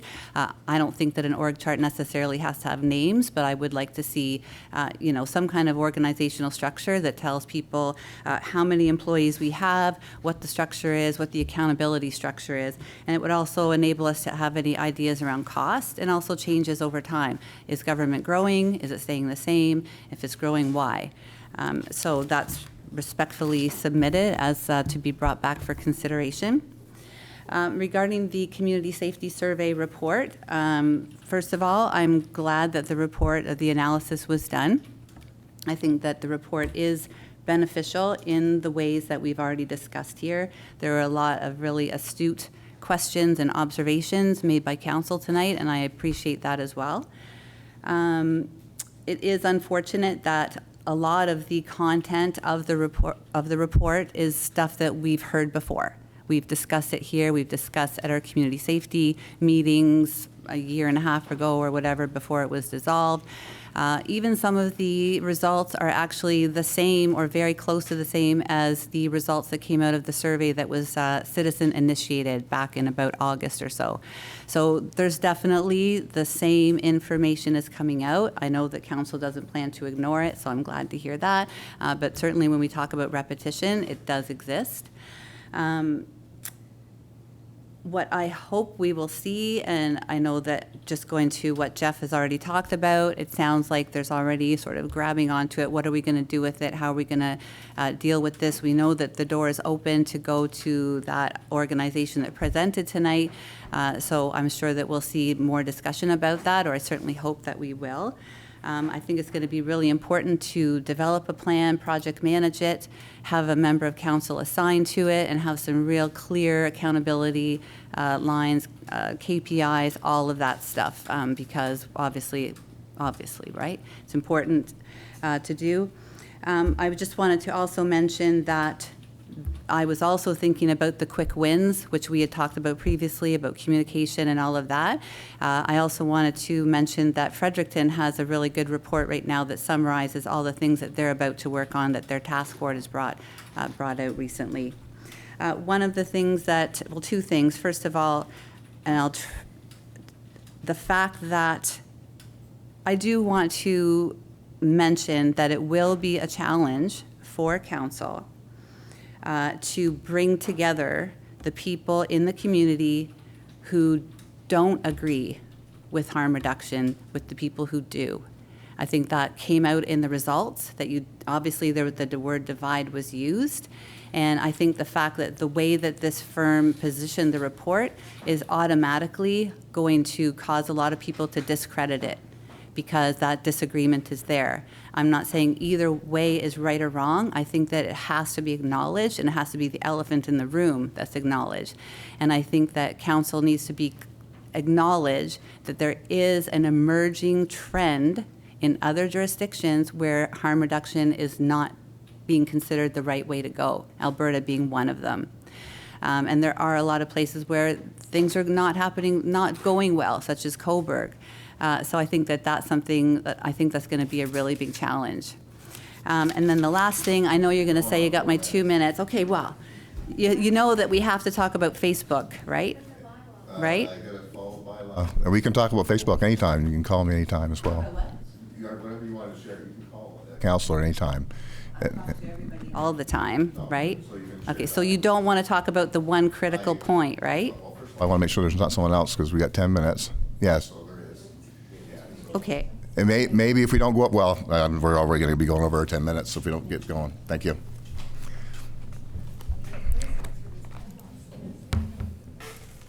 So I just wanted to Bernadette from Ward 2.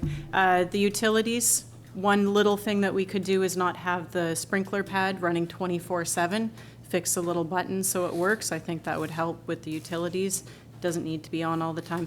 Communication plan, if that sign said something about what's happening maybe July 1st, if we had something communicated on there, finding out whose job it is to keep that updated, whose job is it to do the playground, keep that updated. If people knew what their job was, then it would just simplify things if they did it or knew who to go to, because I think the communication, if everyone started doing their job a little bit better, I think communication would follow. Yes.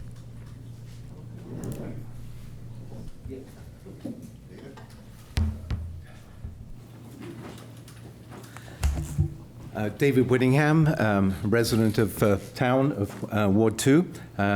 My question actually might be the one that Chandra wasn't able to ask of council, or comment to council, I should say. In regards to communication and how council and the administration communicates with the majority or more of the residents. You know, we have a population, what, approaching 10,000, 10,000? 8,600, so close to 9.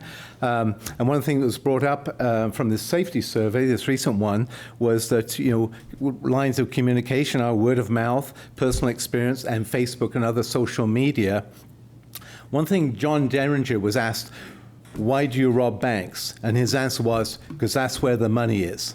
You know, I've listened to councillors at last the last council meeting and previous council meetings, and there's an aversion to Facebook and such like, you know, using the words trolls or conspiracy theories, you know, bounded words like that being used by councillors. But that's where your population is. And I know the mayor at your last meeting, and I know if you've done it with me, is, you know, you like one-on-one conversations. Those are high-quality conversations. You know, it could be at McDonald's or Tim Hortons or the Border Cafe and having coffee with, you know, 1, 2, 3 other residents. Those are high-quality conversations about various issues that are affecting, you know, our community. But we have a population of close to 9,000. How are you going to reach those? And social media, Facebook, even television with CHCO, you know, with their Our Town Matters show, things like that, which we don't participate as a community. Other mayors do throughout Charlotte County and McAdam, are on, you know, that as another means of communication. So it's just my comment that I think we need to be finding ways of interacting, because the comment was made, all the negative comments you see on Facebook. Well, council, administration aren't filling that void.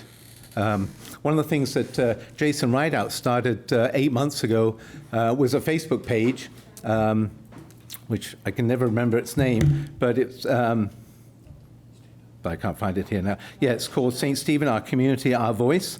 And posting information. Actually, Chandra Best is one of the ones that's posting a lot of information. You know, how does your municipality work? How does local government work? You know, providing information. And I think, you know, council could be there in that, filling that space. One comment about you, Chandra has another question, which obviously a timeline, but, and my time is probably up already, but council can extend, certainly other councils, and I'm not sure how our bylaw is, council can vote by majority to extend that 10-minute time slot for public comment. Thank you very much for your time. Yes, so a lot of that communication might come into coming out soon once we hire someone to communicate and do it properly. So hopefully that will get the word out as well. Lots of work to do. Yeah. All right. Is Barb getting up? No. Oh. All right. Okay. All right. Next up, I need a mover and seconder to go into the proposed the departmental information reports as acknowledged and received. Mover and seconder. Councillor Harding, Councillor Heislip, and Sean. Thank you, Worship. We'll start with Public Works. As usual, there's a list of items that we work on, typical stuff for this time of year. I don't really have a whole lot from the report. I will say that I did item number 9 of Director of Infrastructure Activities with a lagoon blower building construction startup. Very pleased to say that the blowers that have been taking up 1/3 of my garage space are now out of there and in the new building. And the rafters were going up. The rafters are on, and I haven't been down in a couple of days, but I'm assuming maybe there might even be some roofing going on down there. But that building is progressing along very well, and I'm very pleased after 2 3/4 years to say that. So that's positive news. As far as, I don't really have much more to say about what's in my report, but I will say that we have transitioned away from spring activities, and we're now into our summer activities at Public Works, which include trucking asphalt. So 3 days this week so far we've trucked asphalt, and we're spreading it around. We were also, this week is the second week of flushing and vacuuming of sewers. We contracted a vacuum truck exclusively for 2 weeks to tackle that. And metering, water meter reading finished up. So Blair's out around trimming around hydrants and things like that, typical stuff that we do this time of year. So if you saw the crews out around raking asphalt yesterday at 110 degrees, I can tell you it's 150 around that truck. So thank your Public Works crews if you see them, and try not to be too hard on them. So I guess that's what I've got as far as infrastructure. If anybody's got any questions before I move on to protective services, I guess now would be the time for them. Got a comment. Thanks for the crew for doing a lot of great work. Really warm these days. You guys are really busy. Even the garbage guys picking up the garbage thing, I threw a couple of waters at them the other day and brought them out to them and say, here, make sure you keep hydrated today, because Tuesday, as you know, was over 100 degrees, right? And the same should be extended to our Public Works, because they're doing their job and they're doing a good job. The other thing is 2025 paving plan meeting. When do we? I know I haven't seen too many contracts or proposals going across the board. So is that starting in the next month or so? Maybe that might not be a question for you, but I know there's a meeting for. Do you want to answer that? Or do answer that? It was just planning for doing potholes or for doing streets there, because I know it was on our Dillon report, I believe that one was.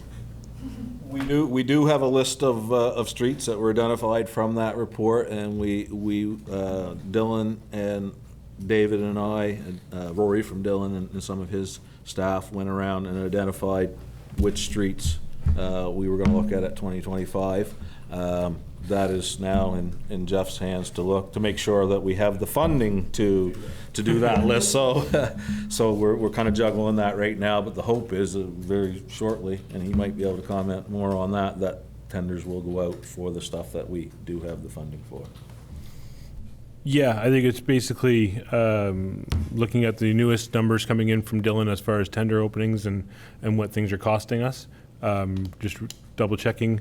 We also had to double check on when we were looking at a few roads that required a few more infrastructure upgrades than we originally, as Dave Beach and the guys got involved a little bit more, so that it elevated some costs. So we're looking at our CCBF, aka gas tax money, to make sure that we can still make the plan work.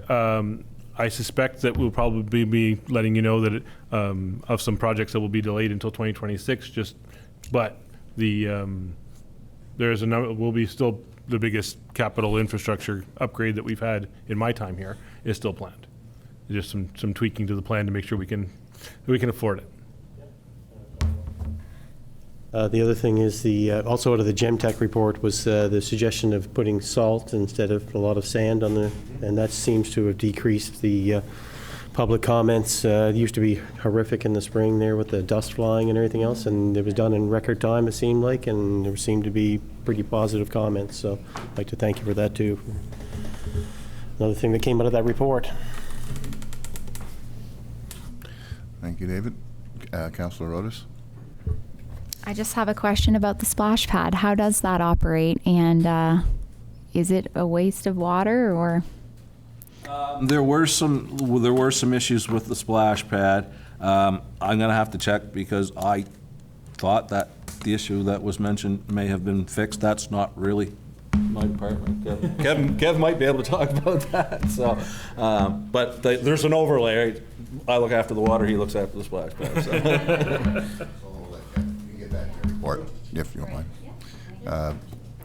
Are you done? Oh, part of it. Taking questions on it. Okay. Yeah. Okay. All right. Looks like you can move off to your next topic. All right. Protective services. Again, I don't have a whole lot of comments on my report. It kind of stands for itself. 38 calls between May 14th and June 17th, which is standard.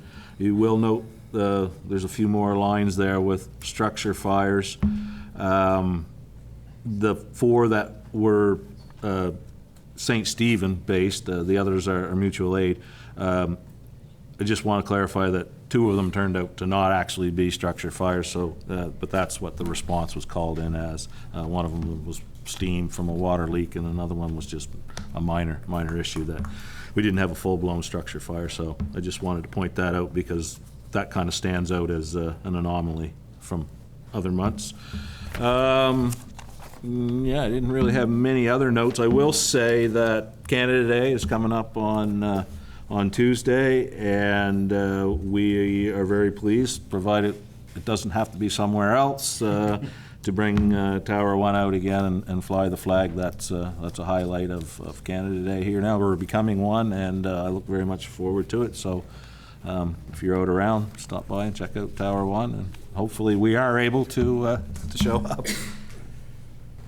I'd like to thank the Tower 1 and your one of your crew members coming out to the Boys and Girls Club for the neighborhood or days event they had out there. Those kids had a ball on that. Yeah.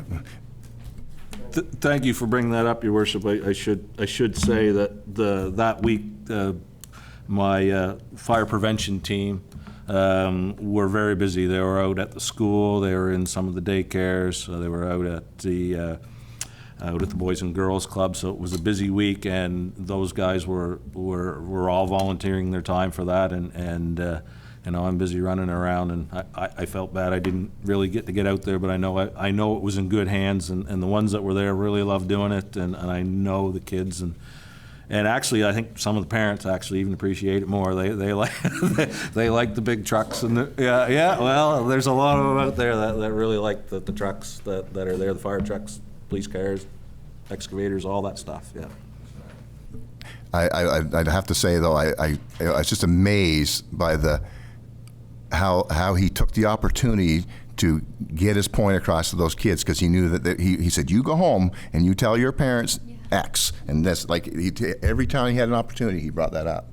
So you can tell he's done it before, Mr. Richardson there, but no, he did a great job. He was great with the kids.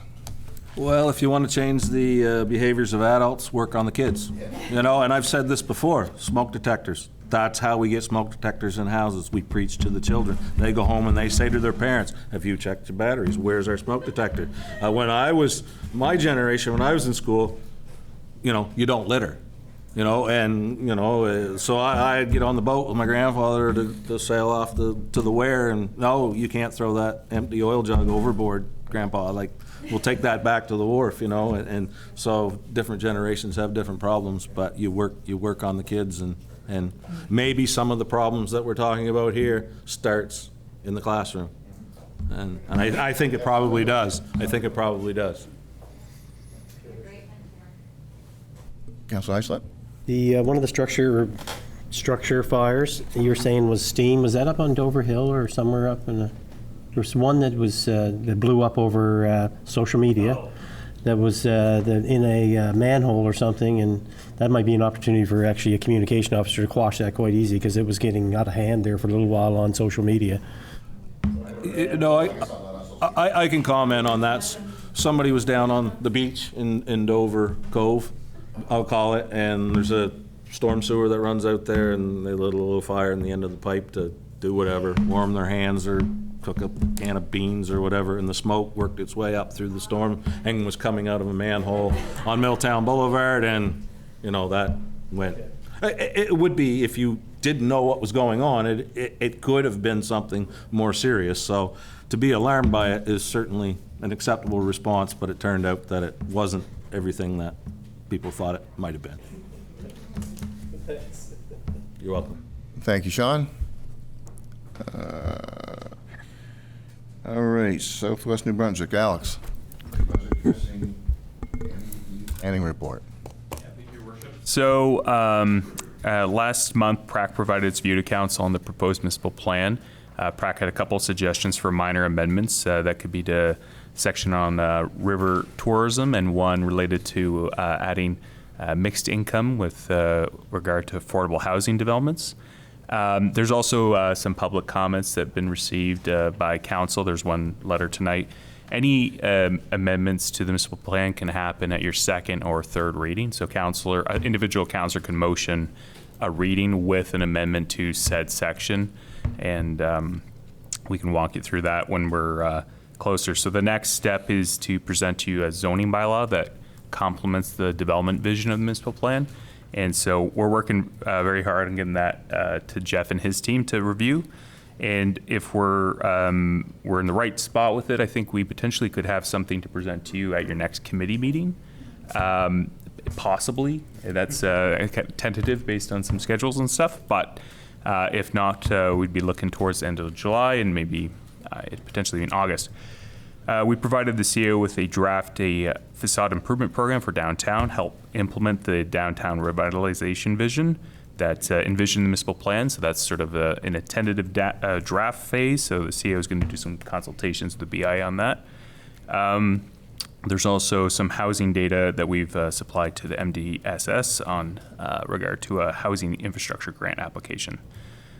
Year to date, you've had 46 building permits that have been reviewed for zoning compliance, referred to the building inspector. 11 last month, 17 development permits year to date, a number of sign permits, subdivision approvals, 10 building lots year to date, a number of zoning confirmation letters, documents that went to the registry office. Year to date, you've had 31 net new homes, so that's homes that are permitted above and beyond demolitions, and 5 new homes in the last month. Your total construction value year to date in the MDSS is $6.8 million of new buildings, building value. So, any questions? Happy to take them. Thank you, Alex. Go ahead. Just a general question. So, what would be the most appropriate way to provide feedback as a citizen? Just reiterate that maybe, like if somebody has an idea off the top of their head and they would like to communicate that, what would be the very best way for them to get that information directly to you? So I guess if it's regarding the municipal plan, is that what you're thinking? Yeah, so I would say the best way at this point would be to actually direct it straight to council, because some of the informal consultation periods which were done to make the plan were stuff that staff was mostly quarterbacking, but now it's a bylaw that has first reading. So in my view, it's most appropriate that those kinds of comments go straight to council. I'm happy to be CC'd on them to just be aware. That's probably good practice, but no, it's basically in council's jurisdiction now, and you decide what happens. So. I just want to clarify that because I have had people reach out directly saying, I need to speak with Alex, right? So this is just reiterating that come to council, share your concerns, send us an email, and just, it's not a direct line, I guess, to Alex. So that makes a lot more sense. Mm-hmm. So when a resident comes to any member of council, you can share their concern and support that initiative for them too as well, right? And make sure it's said at the table when we're voting on that and amending it or whatever we have to do. Yeah. Also on the municipal plan, you shouldn't be under the impression, as much as Alex's team and their work is kind of completed at this point, the greater administrative team, we continue to consider that draft as a live document. So we continue to evaluate it. We talk about it at SMT, different things that we've seen or we may have heard, and talk about it. So it's very possible that yes, we may, I'll say at this point, because Alex's work is done, I may be bringing forward some recommendations as well at second reading, just based on some of the work that we continue to do. Again, we don't, it's just because it's gone to a certain page, we don't stop working. Until you guys are good at third reading and it's approved. So there's other things going on. And am I correct to say, even after the third reading, we approve it, it still could be adapted and amended and changed? So just for clarification. Yeah, Councilor Heislip. Just in anticipation, in case you leave, Alex, there was a correspondence coming up later. Just want to know what green space, I mean, I know in a lot of subdivisions and everything else that people put in, that there's a certain percentage of green space that's allotted for public use. And I know there's sports field, affordable income. I don't know what the percentages are, and it's on the ownership of the person that's developing the proposed subdivision too, as well, right? To provide that public. Through your worship, so there's a requirement in the St. Stephen's subdivision bylaw of 8% land for public purpose, which typically that's just deeded essentially in the subdivision plan to the municipality. What that becomes is really up to Kev's department with the CAO to say, in our parks plan we want to do this, this, and this, and that's something which obviously is negotiated with you in the capital budget. So it being dedicated as this type of we're given that there's no subdivision plan at this stage, it would be, I would say, premature to say it must be that. And we did look at parks quite extensively with the municipal plan because it was a very top priority for the public, and to look at making, improving the parks that there was, making sure that they were used really efficiently. And we have recommendations in the municipal plan around your parks, existing assets. Both these ones where it's like a new thing, I would say it's something, it could be done when you were looking at that subdivision plan, and would it be suitable in a certain location? Perhaps. But I think it's also ties in with a bigger park strategic plan. Thanks for that explanation. Oh, sorry, I just got you. Oh, sorry. Yeah, thanks for that explanation. I just want to have it out there in the public and when those decisions are made. So that's great. Thanks. Okay, all right, so you're all done, I take it. Thank you for that. Now, Kev, community service. Thanks, Alex. Thank you, Mr. Mayor. Just wanted to, the report is in the package. I wanted to just include a few highlights, starting off with the several capital projects that we have had going on so far this year. The Rotary Field continues to be upgraded with the new soccer goals in place on the soccer field. We've installed 4 poles, well, not we, but we've had 4 poles installed to prevent soccer balls flying over onto Queen Street. We are going to hopefully get a guy with net building experience to help us do that. Sat to my right in 2 spots, so because that we're going to utilize, repurpose the old nets from the Border Arena, which stopped hockey pucks, and hopefully they'll stop some soccer balls, save us quite a bit of money, and last as long as they can. And so that'll be some help from Public Works. Fencing continues. There's more upgrades around the ball field. So yeah, it's not finished, but the feedback is still good that we're getting from the user groups. I understand the ladies soccer team is hoping to get going and see how their numbers come out as well. Yes, those are the new soccer goals, coming very quickly and reasonably priced from Europe. So the pool liner tender, I've got a decision item a little later, so I'll talk about that then if it's not clear. Tennis courts, more fencing upgrades with the resurfacing earmarked for the second half of the summer. Just as I know, it's being used by lots of users right now. greenhouse and the preparation that's going on for that, not just administratively, but the ground preparation that's going to be taking place. Again, it's more requests for Public Works to help with, so I really appreciate Sean and Dave and his crews for doing that. You may have seen the Visitor Information Centre on the front. It's had a coat of paint. There is still a few minor upgrades to do, but it will be open for July 1st, which is again, appreciation to Public Works. But it's going to be a nice little addition. So that's something to look forward to. Our outdoor pool opened for rentals for our school last week. The liner is still holding for now, so that's great. We'll keep fingers and everything else crossed. Our multi-sport program begins in July as well, so there's work going on there. Splash pad. So yes, that has been it's been working. We've had, basically due to weather and the cool weather that we've had. I mean, we've had rain pretty much every weekend for the last God knows how many weeks. Last weekend was the example that we realized that there was a timer issue. There was issues with the dial. Our crews worked, 3 o'clock on a Friday. We got an electrician out. The decision was Saturday. It's beautiful weather.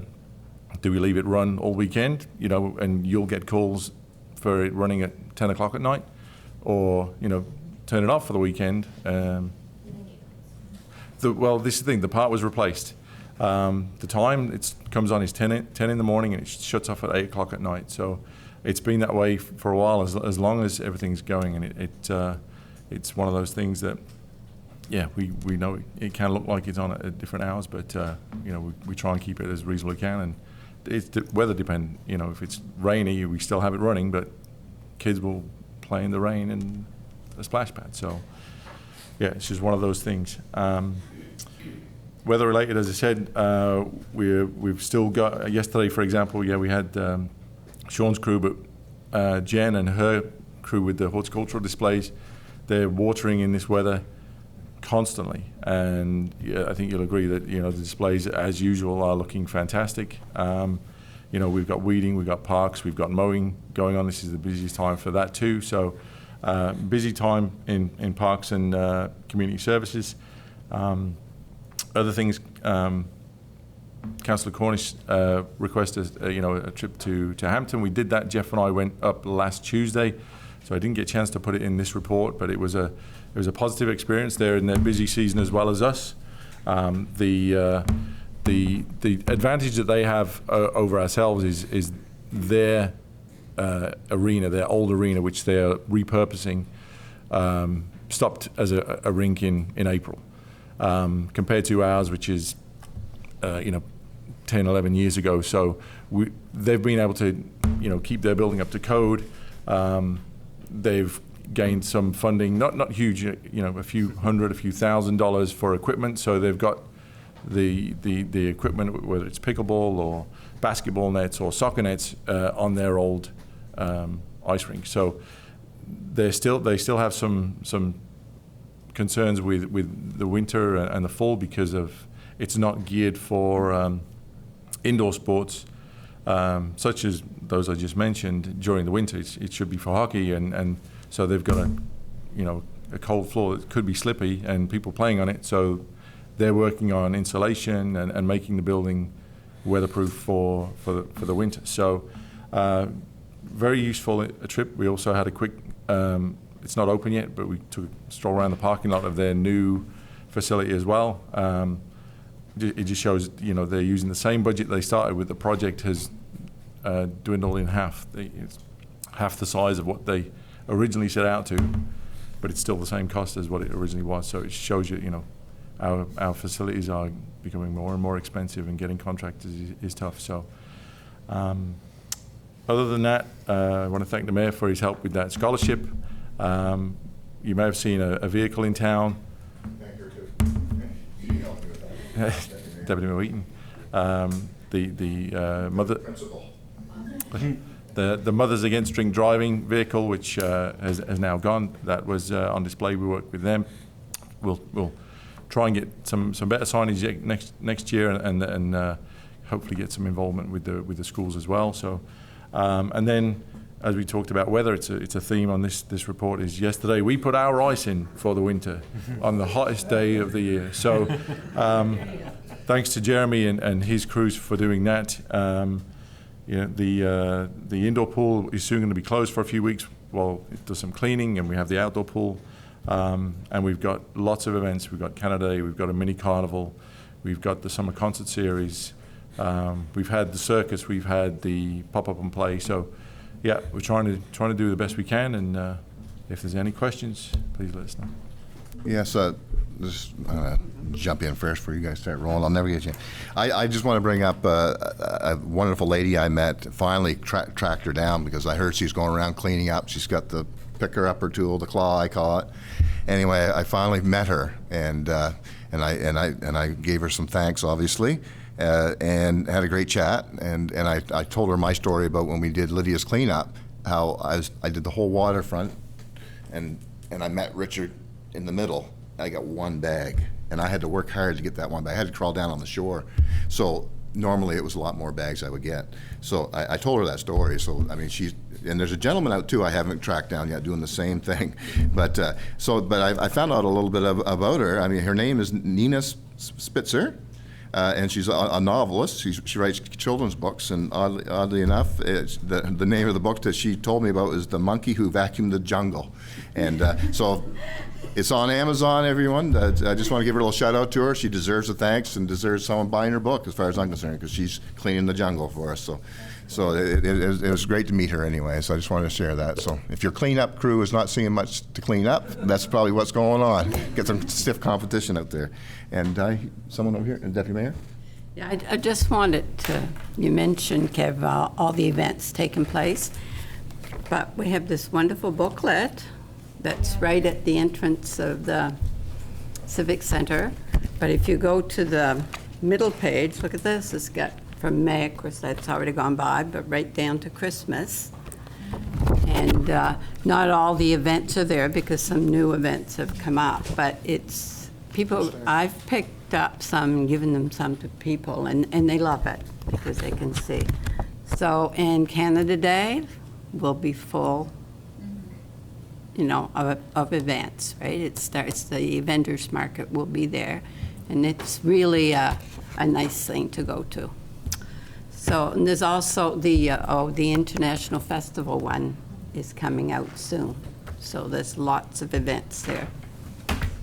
Thank you. Thank you. Councillor Heislett? Thanks, Kev, for the explanation of the sprinkler system there at the splash park. That's been an ongoing issue since I've been a councillor, and you're damned if you do and damned if you don't, and that's, I guess that's part of your job description, so I'm glad you it seems like all of our job descriptions, right? I mean, if somebody wants to know what you're doing, that's your job, right? Appreciate I seen the addition up to the tennis court. I seen a new pole there. I wonder what it was for, so I guess it's for the getting in there to enough space to get in there for the turnaround mowers. I just want to know when you anticipate. I'm just trying to anticipate. I'd like to have some kind of opening for that park once it's resurfaced, and I was hoping it would be before the International Festival because we could hold like a thing against a Can-Am event or something like that for tennis or pickleball or something, right? And yeah, we don't have that scheduled. It's going to be 10 to 14 days because it will take a little bit of time to cure, but we can work around those dates. I know it's around that August kind of long weekend, so we'll try and, like I say, push it back into late August and September, because I think as long as the weather's warm enough, they can do it, and they are busy because we got very lucky to get them in because it was a late edition. So we'll work around it. We're pretty sure we should be able to do that. So. Councillor Cornish. I'd like to thank the both of you for going up on that little trip. I'm sure we'll have discussions in the future, but I appreciate your fast action. So anyway, thanks very much for looking at it, and if we find anything else out there, we'll throw your way. Thanks, Brian. Councillor Wright. Thank you. I just have one quick question. I see in your report, Kev, that it says new playground equipment is on back order for Chocolate Park. Is that to replace existing equipment, or is that additions to what's already there?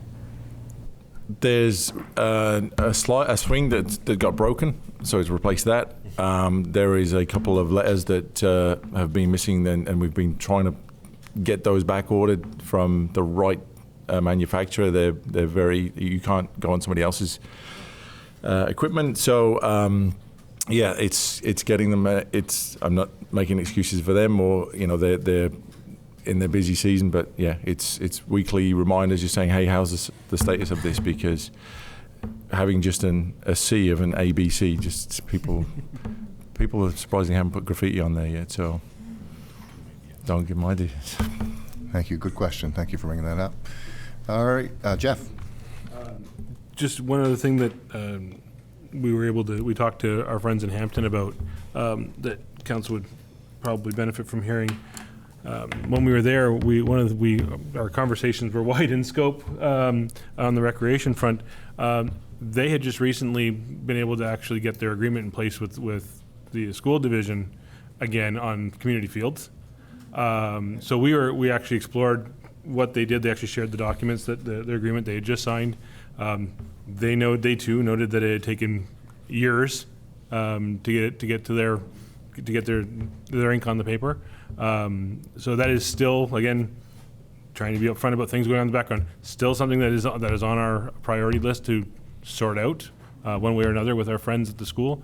But it's nice to have a very fresh agreement in place. They shared many of the same concerns we've had over the years about, how much capital dollars does a municipality put into land they don't own or have long-term control or care over. Where's that balancing point? So we had great conversations with their team around that stuff, even though that wasn't our first intention of being there. But as we started sharing stories and understanding what we're each going through, it was nice to get that other feedback and other information from them. So we're still working at it. I've had my frustrations with that file for quite a few years, but oddly enough, I'm going to defend the schools right now a little bit. They've had their budget reduced $19 million in the province, so I'm sure they're challenged with that because that's all related to it. So they're probably pulling from other areas. And anyway, so I'm sure they're challenging. So I just want to let them know I'm thinking about them out there. But but we do need to work together on a plan. We can't build other fields when there's fields sitting there. We got to get an agreement in place. It just doesn't make sense. And basketball courts and all that thing. This community doesn't need double the stuff. We need to be able to utilize what's already here. Anyway, I'll just leave it at that. All right, you got something? Councillor Harding. Oh, sorry, Councillor Harding. Thank you. Thank you, Kevin, for putting up right behind Something's Brewing or in that area. I pick my husband up every morning. He walks the trail, I don't. But anyway, there was a board that was off the bench that was up there. And I noticed yesterday morning it was fixed completely and only was off for a day. So thank you. Thank you. Okay. Go ahead. You got me on the little cabin. I actually really like it. So I just wanted to put that out there for Michelle and your whole team. Like the colors are on point. Maybe like the shutters could use like a little bit of a modern upgrade. And and there's like those little corner arch things in the, anyway. But overall, I love the colors. It looks fantastic. I did not anticipate that it would look like that.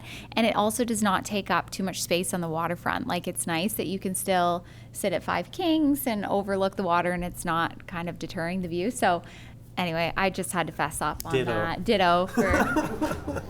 Well, that's good. You got to learn from those things because it wasn't presented really at the right time. We figured that out, and you're looking at black and white. And so color made a difference. But in their eyes or in their heads, that color was happening, but it just didn't get sold to you guys. So I'm happy you're happy, and we'll leave it at that. Thank you. All right, off to you, Frank. Treasurer's report. Please. My first comment here is to press the button, which I did do, so we're good. I have to remind myself of everything. Reports in front of you. Staff, as usual, are very busy with various activities. We're very quickly getting caught up on our payables and receivables. I do want to make one clarification with regards to the report. I think the report speaks for itself, but it was a comment that was made out regarding the number of employees, and it was indicated the fact that the report was saying that we had 204 employees. We have 204 payroll payments during the month. Most of the employees are paid twice. Sometimes we'll get some months where there are 3 payments, and some months we'll have employees that are paid. They may have a regular payroll, but they also may have special payrolls. So those 204 payroll payments don't represent individual employees. They represent the number of payroll payments that we made. And for example, for myself, there would have been at least 2 of them. So if you divide that by 2, we're around the 100 mark. And that's normal for this time of year. Normally, we're looking in the fall and the winter, we're probably around 70 employees. And that increases over the summer because of the summer students and some of the park staff that we bring on and that sort of thing. So I just want to make that clarification that that doesn't represent the number of employees. It represents the number of payments that we would have processed during the month. New finance clerk is continuing to perform well. Training formally, it never ends, but it formally ends tomorrow. I've mentioned it further down in the report, and I'll mention it further here about Janet, but I'll move on and then we'll get to that in a minute. I'm also considering during the month of May and early June, I participated in some professional development activities that I'm required to participate in. I get to choose which activities, but I'm required to do it. So, for example, taxation of employee benefits, session on employment law, session on AI risks and opportunities, and a session on ChatGPT, which was very interesting, actually. I'm also considering looking for professional development opportunities for my staff. I think that it encourages growth, but it also encourages a sense of belonging and a sense of the fact that they belong to the position that they're holding. And I'm not going to push them and expect that they're going to do much over the summer, but it's something I want to look at starting in the fall. Certainly have significant changes coming to our HR, AP, and we continue to review processes for improvement overall. I'm looking forward to whatever decisions that Council makes in that regard. And I've said this before, I think that we're long overdue to become move to whatever century we're in now. But I know I'm going to get it wrong, so I'm not going to even tell you. I think it's 21st, but maybe. And I mentioned that I was going to mention this at the end, and I am. Tomorrow is the last active day for a long-term employee, Janet McCauley. I actually started working with Janet while she was at the town back in 1991 when she started. At that point, I was playing the role of auditor. And in fact, there's one, and she'll tell you this, there was one day where her keys looked exactly like mine. And I walked off with them. And she called me and said, do you have my keys? And I said, no, I don't have your keys. Well, I did. And to this day, she doesn't let me live that down. We're certainly going to miss her. She's steadfast. She's the type of employee that you know is going to show up in the morning and put in a full day. We certainly wish her a long, healthy, and well-deserved retirement. And I know that, I've already got her stating that she's available to us if we need to pick up the phone and ask her a question. So that's the type of employee she is, and we certainly she deserves a chance for an opportunity for rest and to do something maybe different. But we've been very fortunate. I think the municipality as a whole has been very fortunate to have her as an employee. Check register is available for review, and if there's any questions, I'll certainly attempt to answer them. Well, I'll just take the moment there to speak on behalf of council to congratulate Janet on her upcoming retirement. This is coming. I heard it was coming down the pipe, so now it's official. So now I can speak of it, and I'm I'm happy that she's at the time that she can have that rest that you say, or a change in what she's doing. So I appreciate all the work she's done over the years, and I appreciate your comments, Frank. And it's nice to hear those personal notes once in a while that we don't see as council. So it's nice to see those. And she looked after that water department. So we're going to have her hands full in there, but. The interesting part is that she actually started, her role when she started was as executive assistant. So she was actually sitting around this council table for at least 10 years, and before she moved on to the other role. So she's played a number of different roles. The role she's playing now, she certainly had played for a long time, but she's played other roles in the municipality, and certainly she is going to be missed. So yes, again, congratulations, Janet, on behalf of council. Okay, thank you, Frank. Okay, we got future St. Stephen. Yes, sir. Thank you so much, Your Worship. So just a little bit of reinforcement that what I do is mainly focusing on talking to developers. It's been taking a lot of my time in the past little while, and in the last, say, week and a half, we've been able to identify 6 new developers in the area who I now will follow up accordingly with. And on that note, Alex and I are developing a package for developers to take a look at. There's not one that exists right now that could be beneficial for them. So the developers that I have already talked to, and now I've got a reason to go back to them with a package that that they can use as part of their review with us. I'm also pleased to say that we are in discussions with a developer that is looking at an MDSS asset, and so that's asset and property at the same time. And also we're talking to a business that is looking to bring to the community about 100 jobs. So that's very positive too. The hotel, we may as well just deal with the question right now. Here's what I can tell you. Weekly, I'm talking to the person about the hotel. So that's positive news, and they're very encouraged with regards to moving it forward. So anyway. It's big news. Also, the incubator, the Connection Works Entrepreneur Incubator, they're coming to town next week to do a site visit. Jeff, you're going to be invited to be part of that. Just found out that time is today, or time today. I found that out, so we'll get that over to your calendar. If you're available, that'd be great. I've joined the world's oldest basketball court as part of our tourism focus.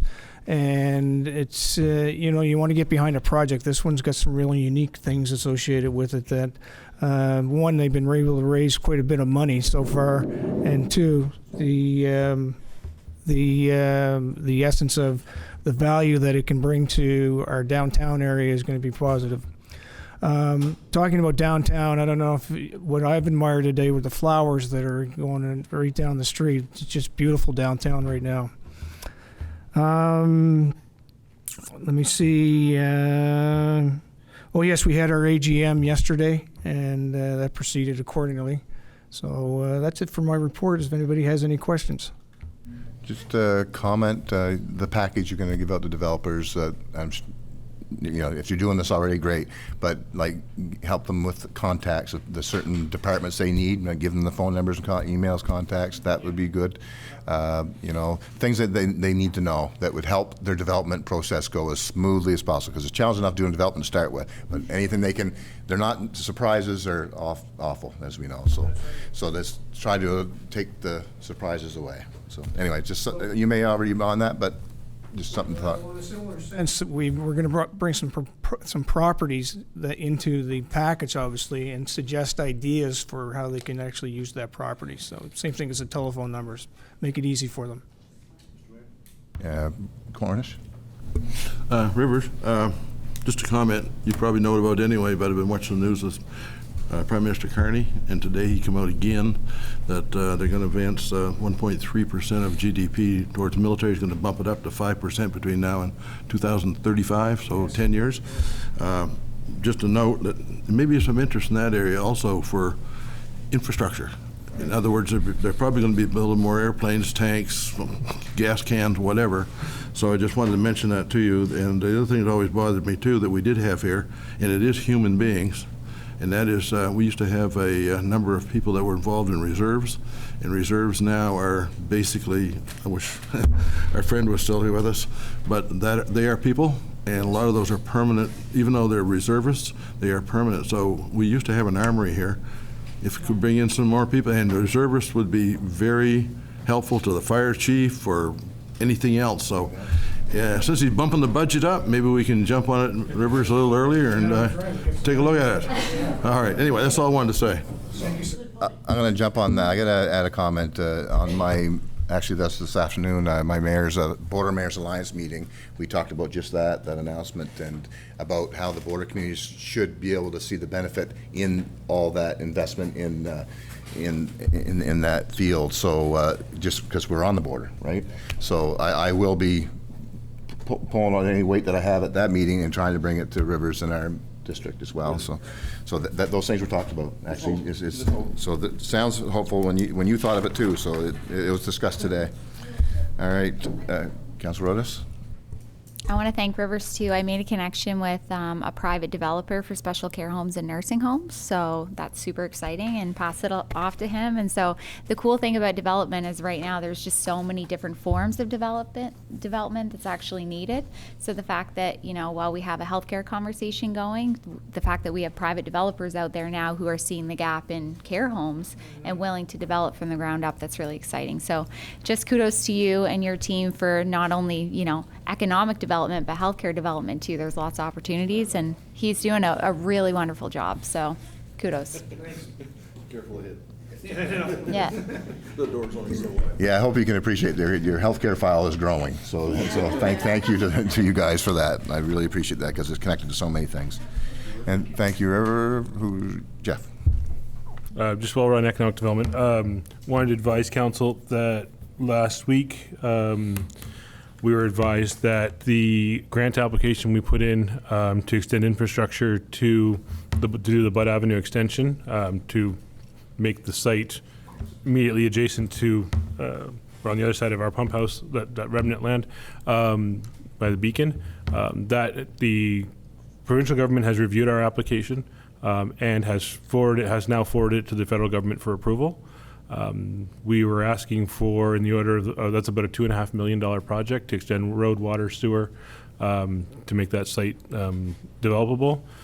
We do have a developer that is interested. It has actually his proposal has led the charge on why this has been so quickly accepted by. Quickly in government terms, quickly accepted by the levels of government. So that is really positive news. At this point, knowing the federal bureaucracy and how long it takes with their grant approvals, it would likely be, we would design and tender this fall for a construction season of next year.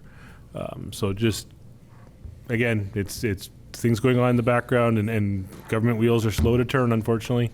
And then they sent it to the federal government, and they decided they needed a 35-page document filled out in addition to our application to the province for the federal government bureaucrats to pour through. Fortunately, our friends at Dillon were of great assistance, as was Alex and his team getting all the data we needed to get that in. But we'll keep you posted. But we're expecting probably early fall we'll get an announcement one way or another on our application. Thank you for that, Jeff. That's another yes. Just one other quick thing. I had a conversation with the principal at the high school also, and she's encouraged to have us be in her school, not coming this spring, or the fall, but in the winter term where they run an actual entrepreneurship program there. Yeah, upstream, but you're gonna. That's fun. I've been part of that. It's very interesting. And you're great. You're exactly right. Upstream, and you'll be surprised what comes out of those. Good. Thank you. I'm glad you made that connection. All right. So, that was our last one for that. I had the mover, I had the seconder for the departmental information reports be acknowledged and received. Can I have all those in favor? Any opposed? Seeing none, motion carried. Thank you. All right.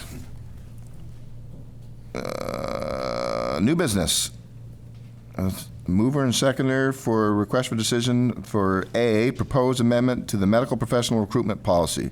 That council approve the amendment to the medical professional recruitment policy as presented.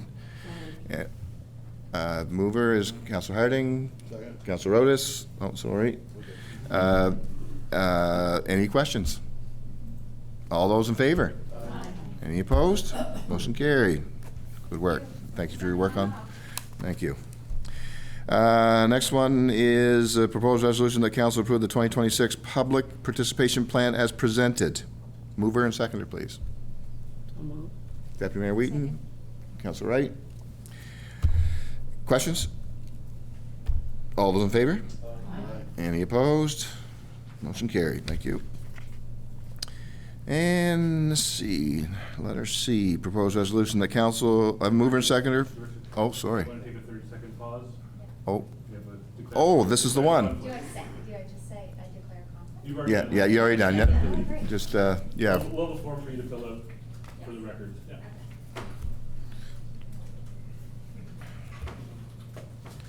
And hopefully we remember to come get you, because we forgot the last council that went. That happened. It did. All right.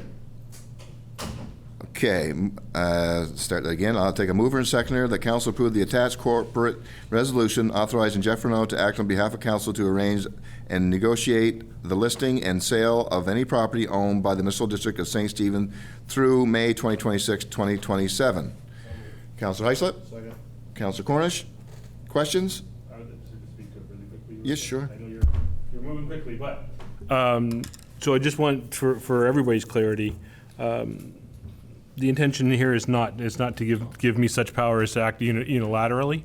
It is to make things more efficient when dealing with ongoing negotiations.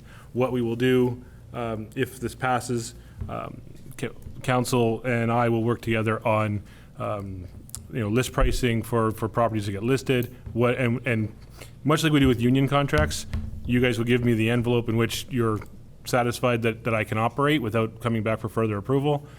For price points and things like that, and it just makes it a much quicker deal for as real estate agent deals go. It's back and forth with offers, rather than trying to schedule a special meeting to bring you guys in to show you an offer to have a response.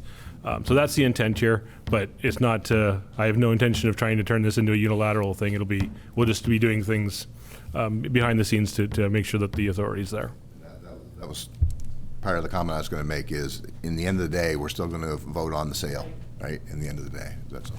So anyway, you're exactly. We did this with a few things. We could be in here every day, and just give him the parameters to work in, and he'll bring us the results. So, based on that comment, any more questions? All those in favor? Aye. Any opposed? Motion carried. Thank you. 30 seconds. We'll fetch the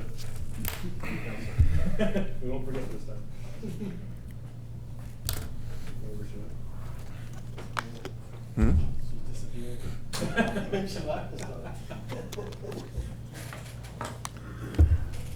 Oh, that was hot yesterday. Just off the record, though, There's no off the record here. Jesus. There's a good path for you also, because one-stop deal for you if we take properties. Oh, 100%. You can go to Jeff and find out what's up. Let's go. Can't find her? Well, thank you. She'll be back. Check washroom? Yeah.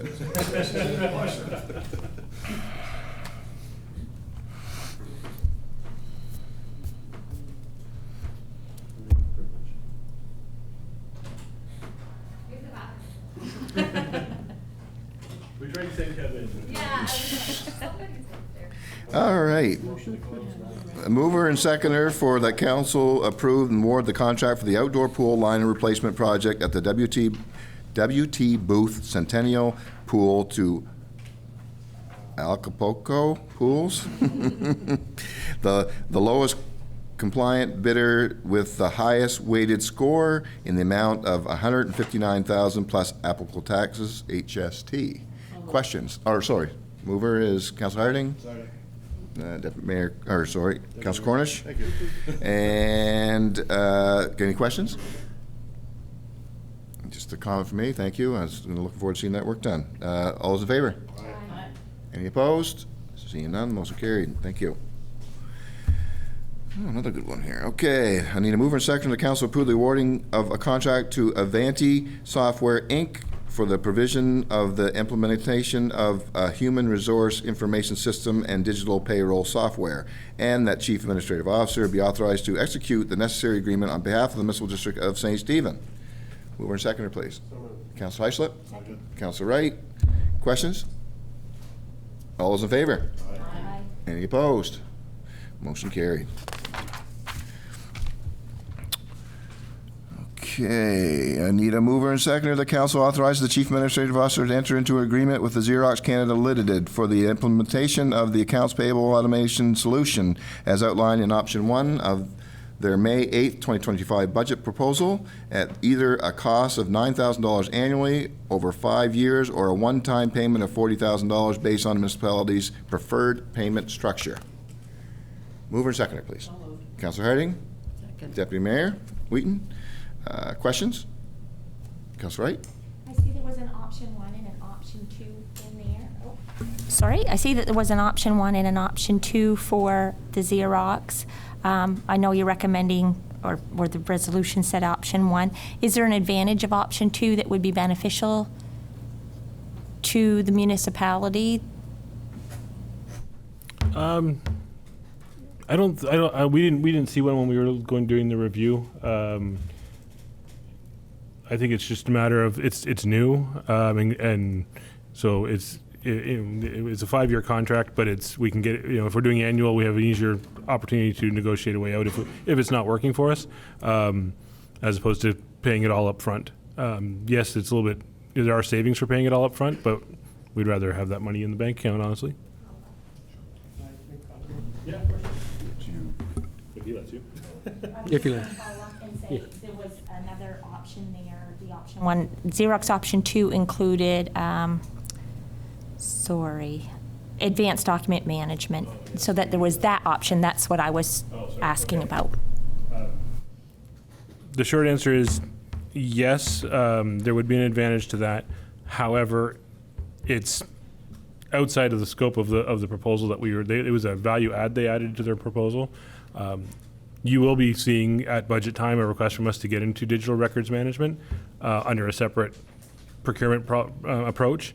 But yeah, that's, it was, I believe that they may be on the higher end of the pricing that I've seen from other competitors in that particular piece.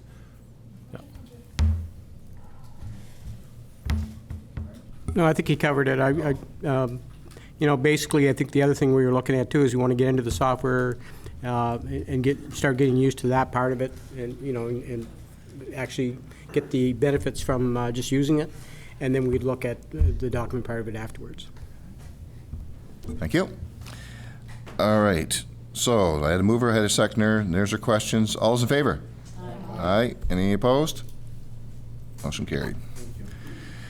All right, next up, mover and seconder to accept the correspondence. One's the Provincial Municipal Highway Partnership Program application, and the response from the Director of Capital Planning, Department of Transportation and Infrastructure. And the other one's correspondence from Susan Smith, which we spoke about earlier, on Boundary Street, residents sharing her concerns about the property up there and what she'd like to see there. I had a mover and seconder to accept the correspondence. Councillor Harding, Councillor Heislip, any questions? All those in favor? Aye. Any opposed? Motion carried. Thank you. And we'll have a mover and seconder to acknowledge and receive the councillor reports. Before that, I'd like to, there's one thing that I put in there that I didn't attend yesterday because of a heating issue, or not a heating issue, cooling issue. And so I did not, where is it? I'd like to strike out the the Future St. Stephen AGM meeting, and I apologize for not being able to make that, but I had a very serious issue yesterday to take care of on one of my buildings. So I'd like to strike June 24th out of my thing there, so when you guys clean up the report. But other than that, besides that, mover and seconder to accept the reports. Councilor, or Deputy Mayor Wheaton, Councilor Rodas. Questions? Oh, okay. Comment? I just want to thank you for inviting us to the Regional Service Commission Board meeting with Minister Dornan. That was really excellent, and I felt super encouraged by the end of it, and it was nice to hear kind of everyone's experience in Charlotte County with healthcare right now, but I just want to share that with the public. I did find it very encouraging, and I feel good about it.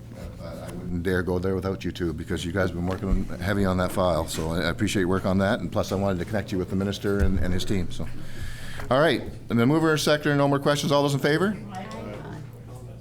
Aye. Any opposed? Motion carried. All right. I need a mover and seconder pursuant to Section 68, Bracket 1, Local Governments Act. Council move to a closed session for the purpose of discussing one, negotiating of an agreement. So moved. Councilor Rodas, Councilor Cornish. All those in favor? All those in favor? Aye. Any opposed? Motion carried. Thank you. They don't vote, it's a vote in favor according to. Yeah, I suppose, yes.